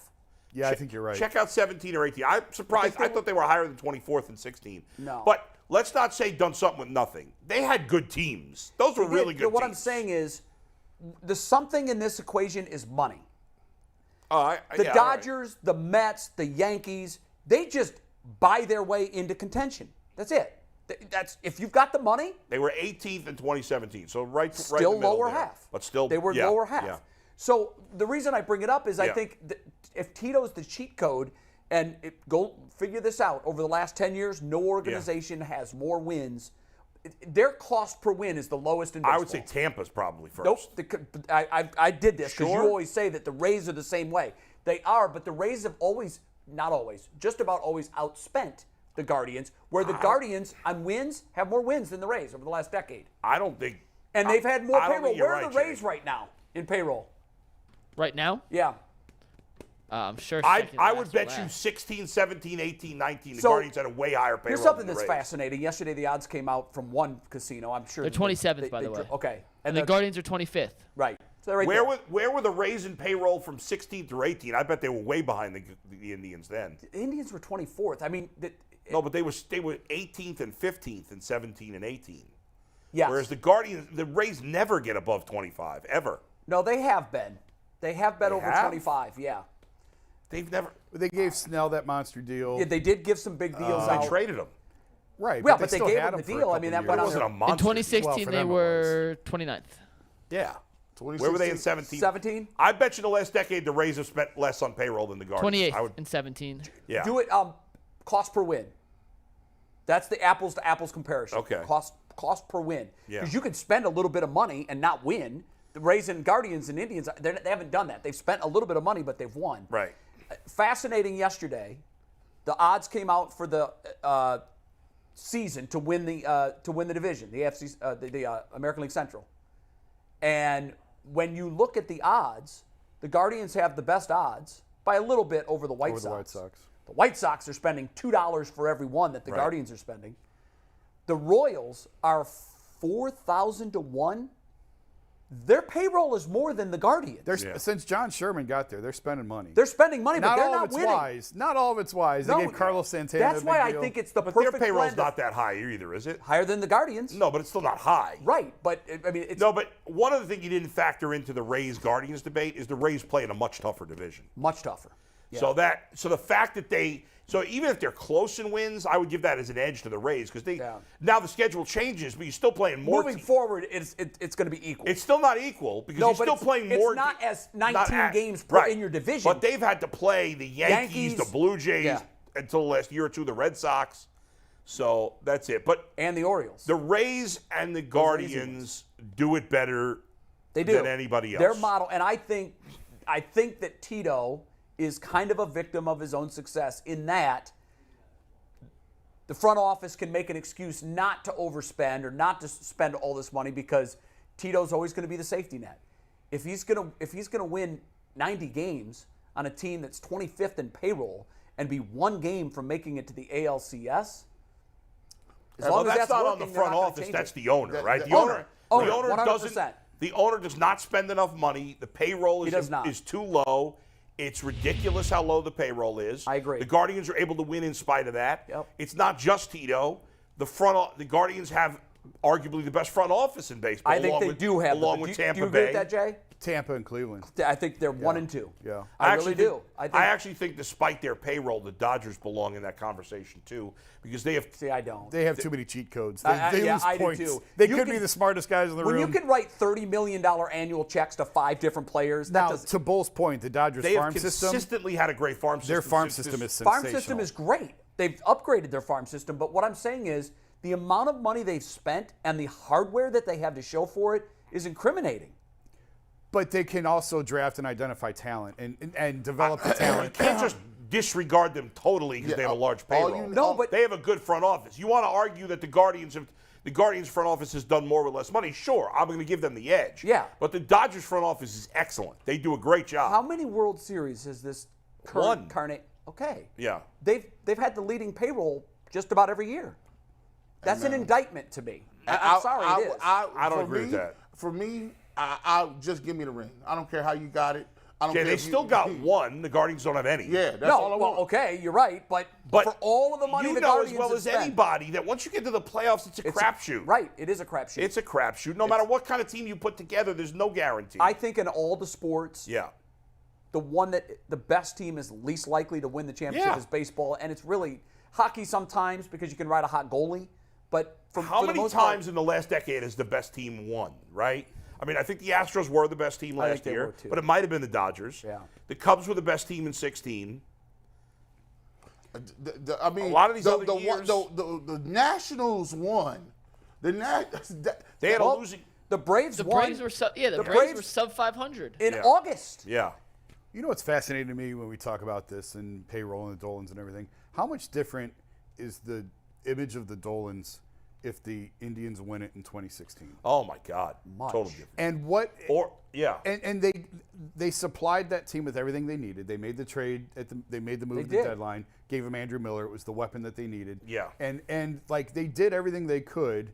And if it doesn't rain, I mean, I think they win it if it doesn't rain. I If they agree. don't have the rain Who delay. knows? That's irrelevant. It's not No, it's irrelevant. not irrelevant. But it's impossible to prove. Yeah. But they were right there on the precipice. And how much different do people in this town view them when they didn't do anything different? You know what I mean? or in 17, where they actually had a better team. Well, listen, what the people want That is was the Bauer.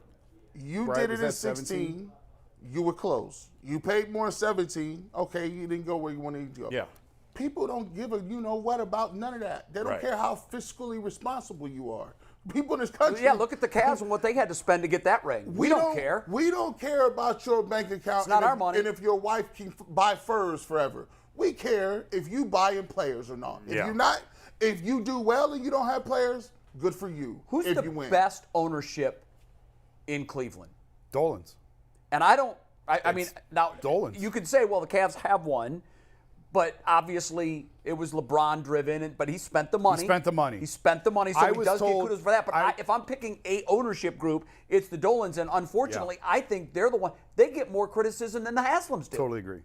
How in the hell is that? I'm separate. I don't think they get more criticism than I Haslams. do. On social, It's close. They get more criticism than Gilbert, and I think G would argue that he would take Gilbert because he won. I'm taking Gilbert. yeah, Gilbert won. He gets credit for that. He but gonna I spin just that think bag. Dolan has put together an organization that is sustainable Yes. over time. Mike Chernoff had a chance to go be the GM of his hometown childhood Yeah, team you're right. with unlimited payroll, and he said, "I'm good where I'm at." Which is amazing. How often does that happen? I know. That I don't is know. a more of a credit. And there is a That's lot of hate in this town for the Dolan I- family, and I don't get. I I think- would say spend more too. I think if you ask me who would I want to work for, it would definitely be Dolan over the other two guys. Yeah. I think most people would say that.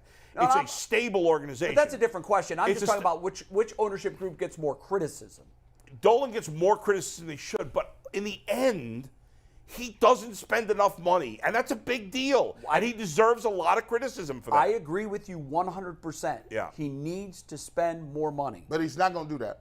But it is what it is. They're a low market team, and I think their operation, correct me if I'm wrong, I'm not saying they're scrapping to make payroll, but this guy doesn't have an unlimited funds bank account that he can just reach into like the Dodgers Then sell or the team Yankees. if he can't afford it. Well, that's a different issue. know, I mean, that's a different and issue. they're working on it. And that's it's, in the it's process. probably not going to be his 8 years from now. The thing you give Dolan credit for is that he has hired good people and he leaves them alone as long as what I the want money's my- not involved to make those decisions, which is important. Which is why the Cavs inadvertently are trending toward that because they have unlimited spending or close to it. But essentially, without you could the argue interference of that ownership. the Guardians have won in spite of him because they have such great people that make the But those great people are there because You got to of credit him for that. Those great people are there because of him. Yeah, he didn't luck into these hires. Okay, but if Dan Gilbert 2016 buys the Indians, Chris Antonetti's gone, Mike Chernoff is gone, and Terry Francona. And where are they now? They are not dealing with. They are and LeBron not can't putting play up with it. baseball. Forget about 26. Yeah. If Dan Gilbert bought the Guardians today, everybody would be happy. As All long of us. as he said, I'm wouldn't. just here to be a paycheck. But I'm telling I'm you. writing checks. Well, look, Everybody else keep doing what you're doing. He just said he's a paycheck writer for the Cavs now. So I'm sure if you don't Now. Dan today is not the Dan of 6-7 years Because of the ago. stroke? Yes. Well, there we go. If he bought the team today, the Guardians, in my opinion, would now become a top flight team. what about the Suns there? Are they messing around? No, they're not messing around. I actually really like Grant Gilbert is the one who's going to be the heir to the throne. We did a big story on him last year. But he's young. He's like 20. He's not trying to get involved with decisions. Ridiculous.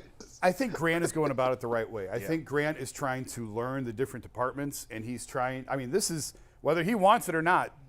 If Dan was going to sell the team, he would have sold it when he took Quicken public. That's true. When he sold off the casinos, Dan restructured a lot financially after the stroke, but he kept the Cavs. That tells me this is going to be in the Gilbert family for a long time. His son loves it, And right? listen, And Grant and Grant worked hard to get that position with the Cavs. Well, Grant, I think, is going about it the right way because I've talked to a lot of people in that organization, talked about him, who all say he's not this bratty kid of a billionaire that you would think. Good. He's a really good guy who's trying to learn the business and trying to learn the right way to do it.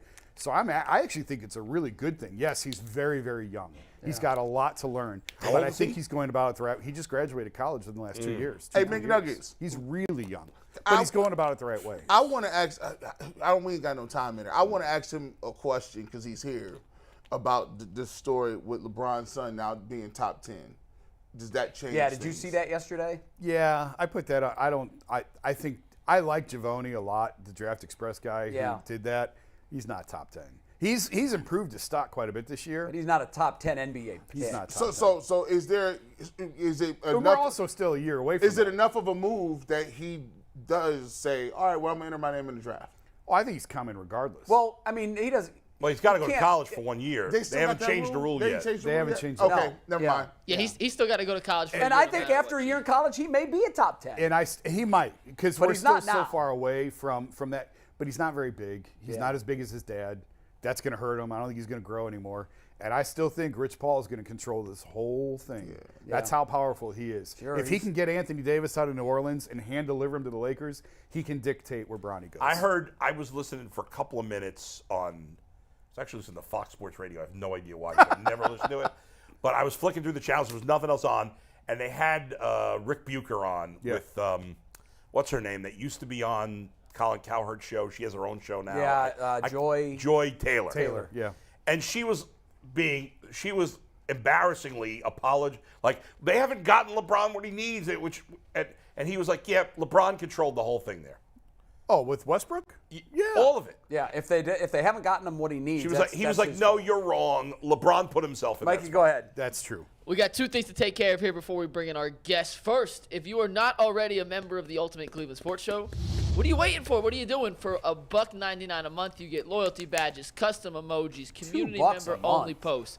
For $4.99 a month, you get those same starter tier perks plus overtime videos, member shoutouts, discount codes for merch. Did you You see get the to text tweet? with Jason during basketball games. We had a survey we just put out that we need your help filling out to give us some feedback. Mikey, Plus, did you see that tweet from the guy today who said he joined? I did. We appreciate that. We By the way, appreciate that's- all our coaches tier members. That guy is the guy who is that Twitter account is the guy I coach with for basketball, George. awesome. Is it really? Awesome.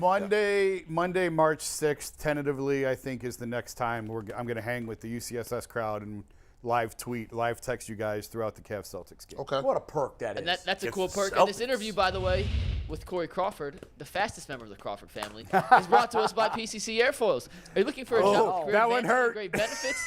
PCC Airfoils is the leading manufacturer in Northeast Ohio. All locations of PCC Airfoils in Eastlake, Menor, Wickliffe, and Minerva are hiring for all positions starting at $18 and up, plus full benefit packages, paid time off, and a signing bonus. You can apply online at precast.com/careers to learn more. By the What's way, up, Corey? Thomas, you don't want no smoke.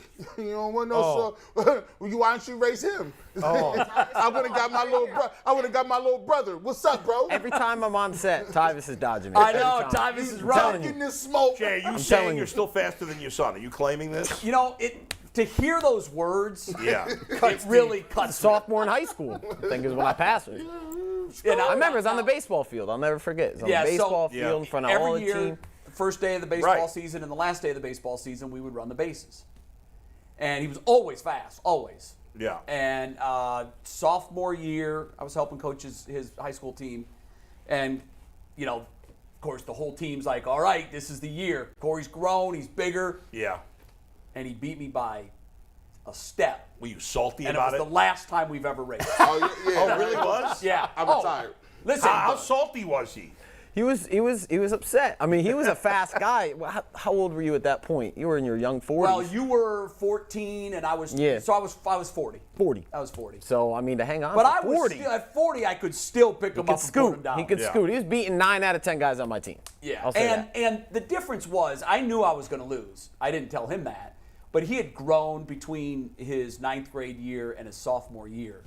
And when he was in 9th grade, you were probably the fastest kid in your school as a sophomore. Maybe, yeah. But I developed a little later. Yeah, till I you got, did. like, But bigger. as your sophomore year, Yeah, I knew yeah. I was going to lose. So I knew I was destined to go to the track after that. I was always fast, but I did too. I wasn't batting 350 or 400 or anything his like baseball that. coach I was said, stealing bags. keep him though. off the track, man, because if he goes out to track, he's It's done over. for baseball. I'd have been the best pinch runner ever. Big Ten championships are at the Spire Institute. They start tomorrow. Yep. Tell us a little bit about that and how you feel about your guys. Yeah, so Spire's been hosting Big Tens now for, God, I mean, I competed there. It was my first Big Ten championship, 2016.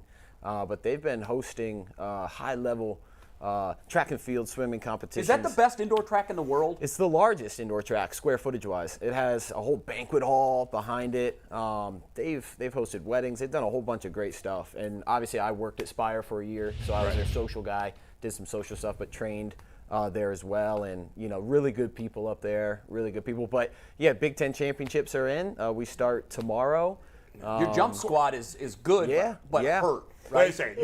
You're using terminology that I and most of our fans don't understand. what? Jump like squad? jump squad. Nobody knows what the hell that means. Well, it's So what jumpers. does that mean? So my long jumper. Oh, just jumpers. Yeah, okay, that makes sense. So But- the defending indoor and outdoor Big Ten champion Yeah. for Rutgers is not going to be here at the indoor. Just a little banged up injury. So he's redshirting, as you guys know, kind of get the year But your back. number 2 could easily win it too. But I got a kid, a sophomore, who as a freshman was number 1 in the NCAA as a freshman. He finished 10th at NCAA, and he's a favorite coming in to win. But underclassmen, you never know. Especially Pressure, a lot of pressure. How does it work? Explain this to me, and for I don't have no clue, and for fans who probably have no clue, most of them out there. When it comes to the NCAA championship or the Big Ten championships, NCAA championships, is it like wrestling where, hey, one team might have one guy and one team might have 8 guys, or is it the whole team comes from the school? You're allowed to travel 35, men Okay. and women. So, it's But it's 70 not plus. certain players guys qualify. We pretty much, like they have rankings of all the Big Ten events. Yeah. So it's a website called tfrs.com. And if you're not inside that top 20, we're just not going to travel you. Like, you I just gotcha. not come with the team. Okay. because you don't have a chance to score There's only points top then. 8 place, and in track at this point in the year, this late in the indoor season, you kind of know where you're at. You're not going to suddenly get faster, much faster over a week or two. So we just kind of leave them behind and start training for outdoor, because outdoor comes right around the corner. Who's the favorites to win? You probably have Ohio State on the women's side. Minnesota won last year indoors, but Iowa's a heavy favorite on the men. But yeah, obviously women and men. But it's track and field. You can't sit there and score it, because some of the 60-meter dash and 400-meter dash. 0.1, 0.2 seconds separates 8th and Sometimes 3rd, a hundredth of a second. or like 16th and 5th. So like guys who are seeded 15th coming in will sneak in and get a couple points. you know, get 8. So this 7, isn't 6. the NBA playoffs where you know the 1 seed is advancing to the 2 seed. Yeah, Like, No, you can have more upsets than yeah. this. Now in the sprints, like when you start like 200, 400, 800, you start going longer distances. Normally the favorite wins. Just on that day. Field events, you get 6 attempts. Anything could happen. Right. Just because you're the favorite, you've jumped 25 feet one time doesn't mean you got to do it on the day. There's just one score total for. Yeah, it so all there'll adds up be to one. Yep. So you get 10 points if 10 for first, 8 for second, 6, 5, 4, 3, 2, 1. Obviously, you've been to the almost to the Olympics, made the Olympic team multiple times. Where do you see overall USA track and field? There was a while there where USA dominated with Carl Lewis and all those guys, but then the Jamaicans came out of nowhere for about 10 years, thanks to Usain Bolt and Johan Blake and Asafa Powell, all those guys. Where do you think now with some of the younger dudes? Good track knowledge, by the way. That's a great Yeah, question. he blew me away. Good track knowledge. That's well done. With that stuff. Can you name the Olympic champion in 2021? Wasn't it a guy? It was in the 100 meter. Wasn't it a guy? The country, they've never won The it before. Italian dude, right? They've never won it. And he's black. Marcel Jacobs. And he's like, bald, yeah. He's And then we got the two brothers. Well, we have Fred Curley and Christian Coleman and Trayvon Fred Curley's Burnell. an A&M dude. Yeah, Curley's an A&M. He just signed with ASIC, huge deal. So, I mean, but back on your question on where USA track and field is right now, I think track, back in the 80s, that was the glory day. You got guys on the Wheatie boxes. You got Flojo. Oh God, please don't show that. That was my freshman year after I Corey, we have split 3 my minutes of kneecap. freshman year video from you. Just a heads Oh up. man, this is like 23 Look how feet. little you were. That's no good. That's no good. Yeah, that was me coming off As of my Corey red would say, shirt that's year. buns. Yeah, no, 23-4. And my PR is 27-3, so you're wrong on that. So Yeah, I know. I saw that you must have grabbed some old stuff that I posted. This was from your YouTube page. Yeah, but I This is posted Corey that Crawford's stuff, and personal he's- YouTube He's page. got some stuff, yeah. He He's surpassed got some all cool of those stuff. because I saw when you had his personal bests up there. He did those in 21. Well, those are from Rutgers. The Yeah, personal yeah, best. yeah. Yeah, Those are from but he exceeded all that stuff at the Will Olympic you actually? trials. I have a question for Corey. Will you pull up his records real quick? So, Corey, what is your record now on the long jump? 27-3, so 8.29 meters. Everything's metric. We're the only people that use feet. 27.3. So these are from Rutgers. You then. Yeah, do you ever indoor just is still 26-11. Outdoor Still 27-3. faster than Dad. You suck, McNuggets.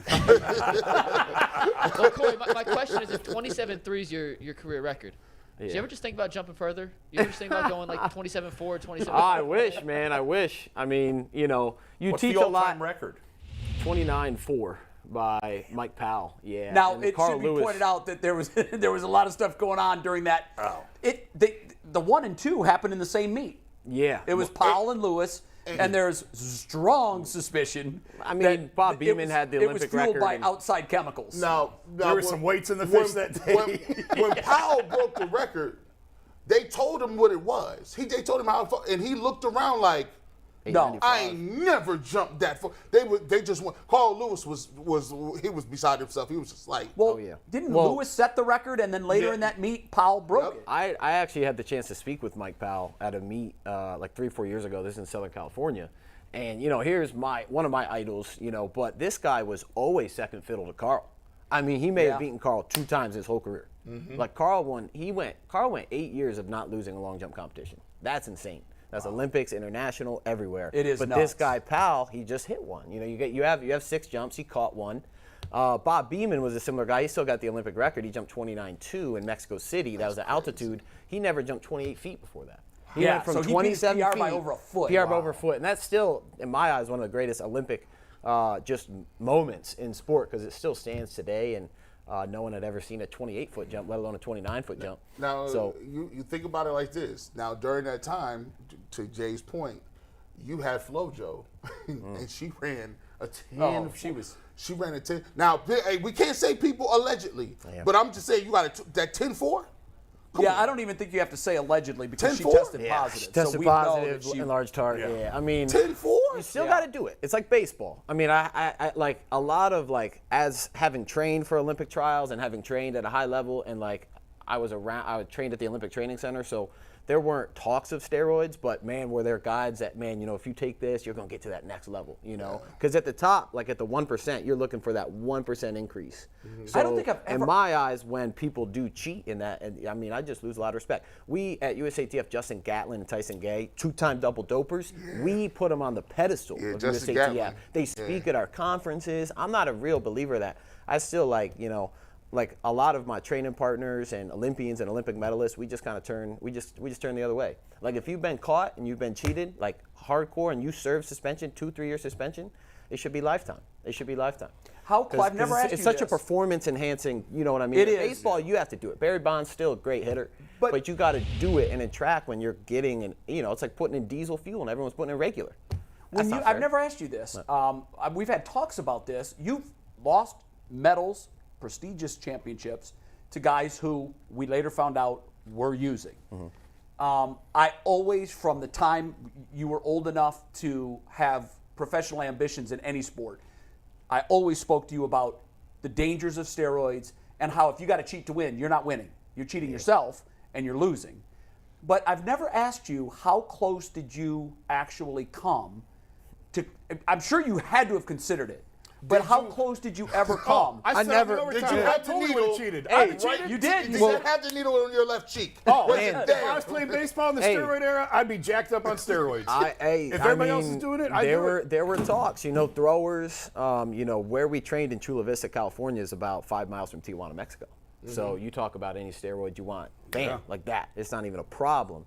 So, but I never ever thought of it one time. It never crossed my brain. Why? And I don't know. I always wanted to see. Now, I didn't have Olympic aspirations, really. I got into track when I was a junior in high school. So I didn't really think I was going to be this, you know, collegiate guy who to push an NCAA champion and then go to Olympic trials. So maybe if you're at a younger age, you know, you think about that. But I never once gave it thought process. I always just wanted to see how far my body could go. I know this sport as a coach now, everyone's given a different set of tools. It's a very God-given sport. It is. It's you're either fast or you're not. I can coach speed. I can't instill it. You know, you're either fast or you're not.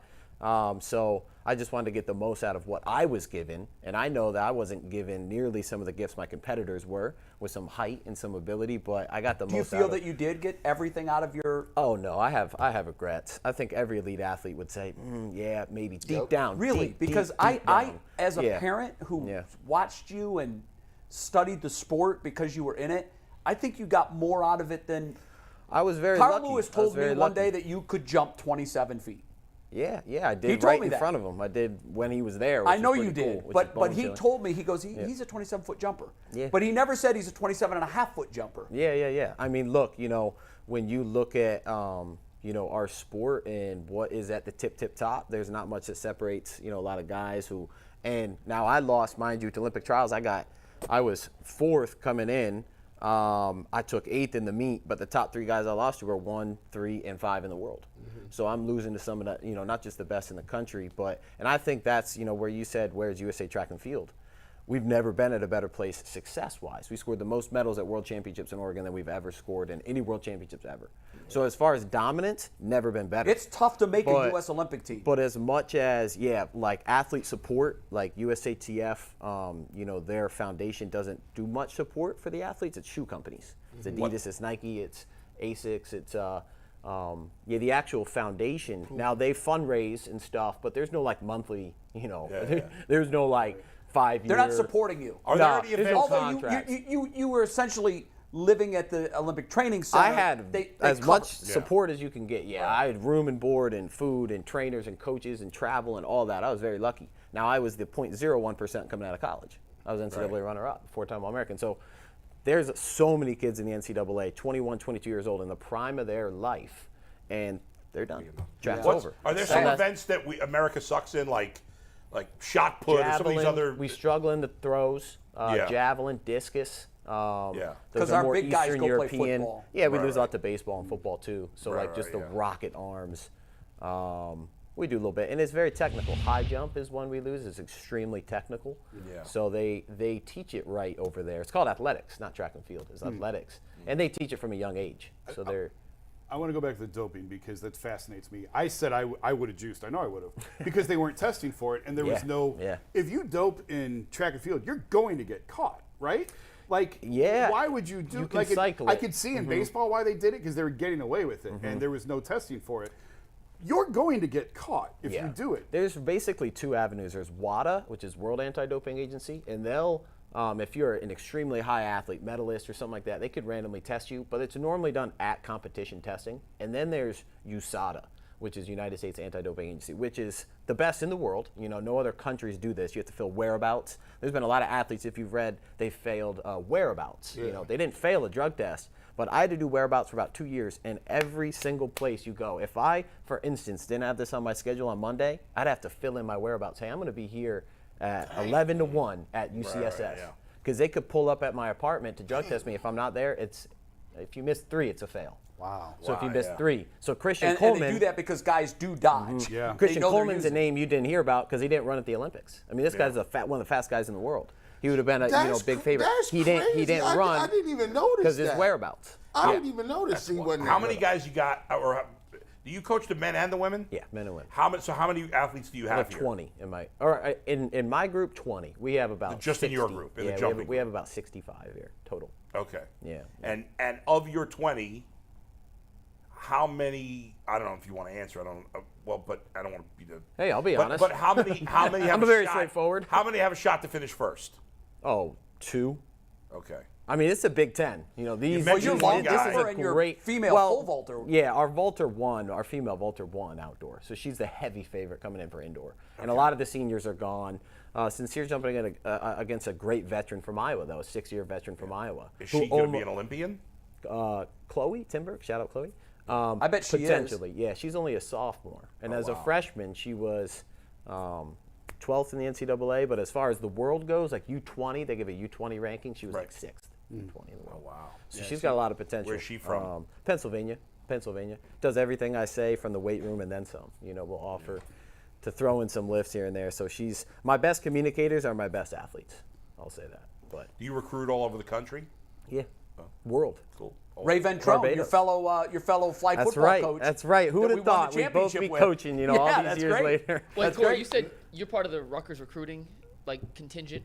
Is that just for jumpers, or is that for everybody that comes to the track program? No, I'll recruit jumpers, multis. If I see a sprinter, you know, I talked to a kid in Ohio who was. So really how'd you good. let a Ting Mo leave New Jersey, man? Ha! Well, I wasn't on staff then. A thing. Okay, that's your only excuse. Well, her and Sydney McLaughlin did not come on campus. Now they're both obviously Shout Olympic out to gold medalists, Sydney. world record holders.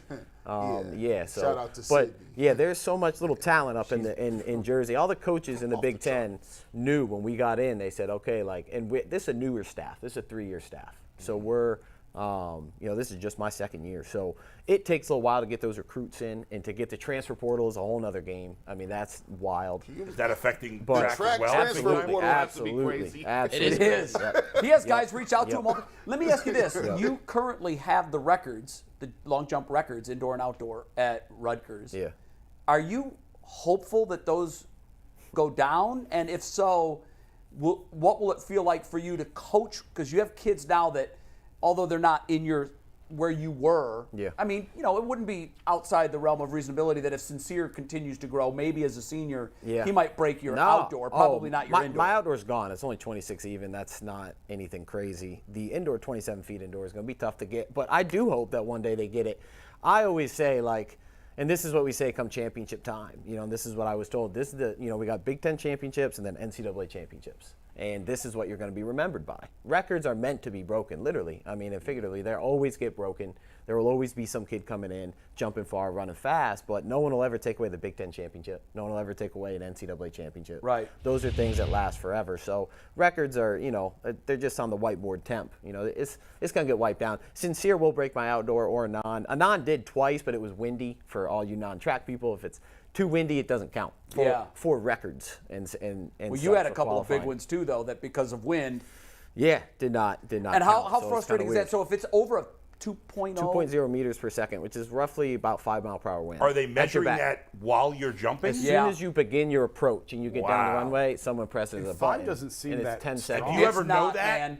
Do you know it as you're jumping? Now we'll wait and we'll put our hands out and we'll feel the wind. And if it's too, it's The NCAA rules are a little bit different. Like, it's got to be under 4.0 for you to qualify for, like, meets and stuff. But for record setting, Olympic trials, USA championships, like world standards, which you have to hit, it's got to be under 2.0, So which is stupid. You talk about these records. So I got to ask you, which one of these records is most likely to be broken? The 100-meter, 9.58. The How do you know all this? He knows track. I can tell he knows his track. The 200, 19.19. 1919. Yeah. And, Johnson, Michael Johnson. No, And this Isn't it? Usain. It's Usain Oh, Bolt. yeah, that's right. And Noah Lyles just beat Michael Johnson American record. Yes, he so has. watch out for Noah. And his brother's pretty fast too. Oh, yeah, Josephus. Yeah, Joe, he's rolling. Now listen, this I'm is as shocked by this as I am the this makeup. is the craziest. He did his one. homework. He did his homework. 43.03 Yeah, by Wade Van Niekerk. Yeah. Yeah, that Who was. is You this know, man? Wade Van Niekerk tore his ACL in a celebrity Yeah. rugby game. Yeah, you never told me that. ran again. Yeah, but isn't What there a a lot of shame. question as to whether or not he was Yeah, clean? South Africa was doing some crazy things in Something that 16. Jason said earlier about you're going to get caught. That's not true anymore. Here's why. Oh, then I'll dope there too. With the old stuff, you might be running a 1919 200. Look at me. With the old stuff, you were using Lance testosterone Armstrong. or you were using all of the standards. But now with synthetic drugs, if you guys remember with Balco and Bonds, the linchpin to all of that was a track coach. Yeah. Sent a vial of HGH that was designed in a test tube in Balco to USADA and said, by the way, here's the needle that you don't know you're looking for in the haystack. Wow. Because if you don't know the chemical compound elements of it, Yeah. you can't find what you're not looking for. Yeah. So all of these athletes, particularly track and field, Balco mostly got started in track and field. It spread to baseball because it was undetectable. Yeah. But I didn't know that. yeah, no, There's that's probably how it all new started. stuff now, right? So That's there's yes. always new Right. stuff. It's a cat and mouse game. Yeah. But even now, he's competed against athletes that got popped after the fact. So they take an A and a B sample and they save them. He's got samples that are on file, his B samples. If he later, when they find a new element, they go back and they test some of those world record B samples. Oh. Someday, the kid from South Africa that broke that record, you're going to probably hear a story. Oh, he was under the influence at the time. Do you believe any of those three? Because the 43.03, because usually when you're running the 400, he had sprint background, so he had a kick, but I ain't never heard a kick. Every Elite Four guy has to have a sprint background, like sub 10 in the 100, sub 20. Now, when we're talking 43, Michael Norman is the guy who could push that, who was our gold medalist at World Championships. He actually ran track with Maddie at USC. He just announced he's going to be running the 100. Everyone knows where the money's at. It's at the 100. Yeah. It's at the 100. Fred Curley, he was another guy from Texas A&M, who was just he won the Heisman of track, basically in college. He was a 4 guy. He stepped down to the 1. He got silver medal at the Olympics. Just signed a huge deal with ASIC. Yeah, but he's getting paid. No one watches a 4. It's not the glamour event. It's not. Even the 400 hurdles, not the glamour event. What do you think of the slam dunk winner? Oh, Mac McClung. I followed that kid since he was. I feel like I've known that kid. These guys, He's been in my social media he got a Puma living deal? room forever. He got a Puma deal. Now he got drafted. He didn't get drafted by the Sixers. He wasn't even on the Sixers. No. I didn't even know he was in the league. They he just wasn't even in signed the him. league. I think they signed him as a gimmick so he could get into the slam dunk, didn't they? he I was was watching playing- Baller's Life with this guy since he was like He- in the 10th He grade. was playing out at Georgetown, though. Yeah, His last year, he was actually legit scoring a lot of points, making a lot of plays. I'm like, wow, this guy's actually gotten good. I didn't No know. wonder Scored 18 Georgetown points a sucks. game They for got Texas white Tech players this now. last year. Oh, Tech. That's right. He went to Tech. Yeah, and then he went to Texas transferred, Tech. right? He transferred was to at Texas Georgetown, Tech. though, right? He went from Georgetown to Tech. He had originally committed to Rutgers. I don't know if you guys know that. Did he really? The first story I did on Mac was when he committed to Rutgers, and that was before he blew up. And then all these They offers could have started had coming 2 in. sick white kids. Rutgers got their first 5-star ever in basketball. Yeah, He's on a the up and stud. up. He's a Are stud. you? Yeah. Coach Peichel, Steve Peichel is probably the best coach at Rutgers. I was giving a girl a visit from Rhode Island, and I was just walking around campus, and I was by kind of like the basketball area, and he was just walking around, and they had just had a big win or something on the road. I think they just beat #1 Purdue or something. They had just real big win, and they had some cameras following him around, and he took 5 minutes to stop, introduce himself to my recruits' parents, and now this is a basketball coach. This is track and field. And he asked, where they're from, if they're enjoying their Please time. tell me you got that and, recruit. Yes, she did sign. She did sign. This was earlier in the fall, this was actually not too long ago. But he's done that on a number of occasions where he's stopped and and just he really is a good coach. But Rutgers basketball is a trending up, man. Rise. Last year they're 4th in the Big Ten. Did you bring swag for the guys? Because I did. I got a lot of swag. I got a lot of swag. I got some. I got a hat. I got a whole bunch of. Are you done jumping? I don't know. You know, people have asked me about Paris in 24, and I don't know. Like this. I've only been coaching for a year and a half. Some of my athletes, I'll drill and because sometimes I'll explain something and they're like, "Can you just do it?" Like, can you just do it? Because I'm a visual learner, so then I'll just drill and do it. And they're like, damn, coach, you need to like come back. So, I mean, I wish there was more on the other side for me. I've done everything to Olympic trials. Like I've done like Olympic trials finalist. I've done a lot. Obviously, making the Olympic team would be just a feather in the cap. But unfortunately, there's not a lot of like monetary value to come back. I'd have to. It's a lot of training. It's a lot. It's kind of like a boxer. You train, then you get the opportunity. So it's a lot of I'm all in like chips, and I'm not going to go half in, half out. I'm either training 100%, but I have the resources, I have the facilities. I have a girlfriend who's 27 years old who's going to be going to her second Olympic trial. So she's, I'm training with her a little bit here and there. So I don't know. Who knows? We'll see. We'll have to see. All right. Thanks for coming in, kid. Hey, by the way, we got long-time listener. Yeah, long-time listener. He listens every day. First-time caller. AWL, first time, long time. First time, long time. He does. I watch every day. When we talk in the evenings, he's like, man, great show today. I watch every day. And he quotes lines from the beginning and the end. Yep. We gotta get you some. I got an Oprah's favorite thing coming up, so I got all these dudes swag. I got to get your size so we get you a barbershop represent out there. I didn't even know you had your own logo till today. Oh, yeah. I mean, I kind of knew, but once I saw it on the hat, I'm like, it's over. Yeah, it's legit. It's big time. It's legit. It's on Good luck at Big Ten championships. Thank you. All right, thanks for having me, guys. Good job. Absolutely. Hey, Great Charles show. Oakley tomorrow, by the way. Charles Oakley. Yeah, the big fella. We'll see you on overtime. Yeah, he's not in studio, right? He's calling in. No, he's remote, unfortunately. Yeah. Oh, good. We can offend him and he won't beat us up. Don't put hands on me. All right, We'll great. see you all tomorrow. Overtime. Yep, overtime is next. Here's the tease to overtime. When toupees go bad, and I haven't seen this, but I'm told it's the worst rug ever. Rug. Hey, what happened to that? What happened?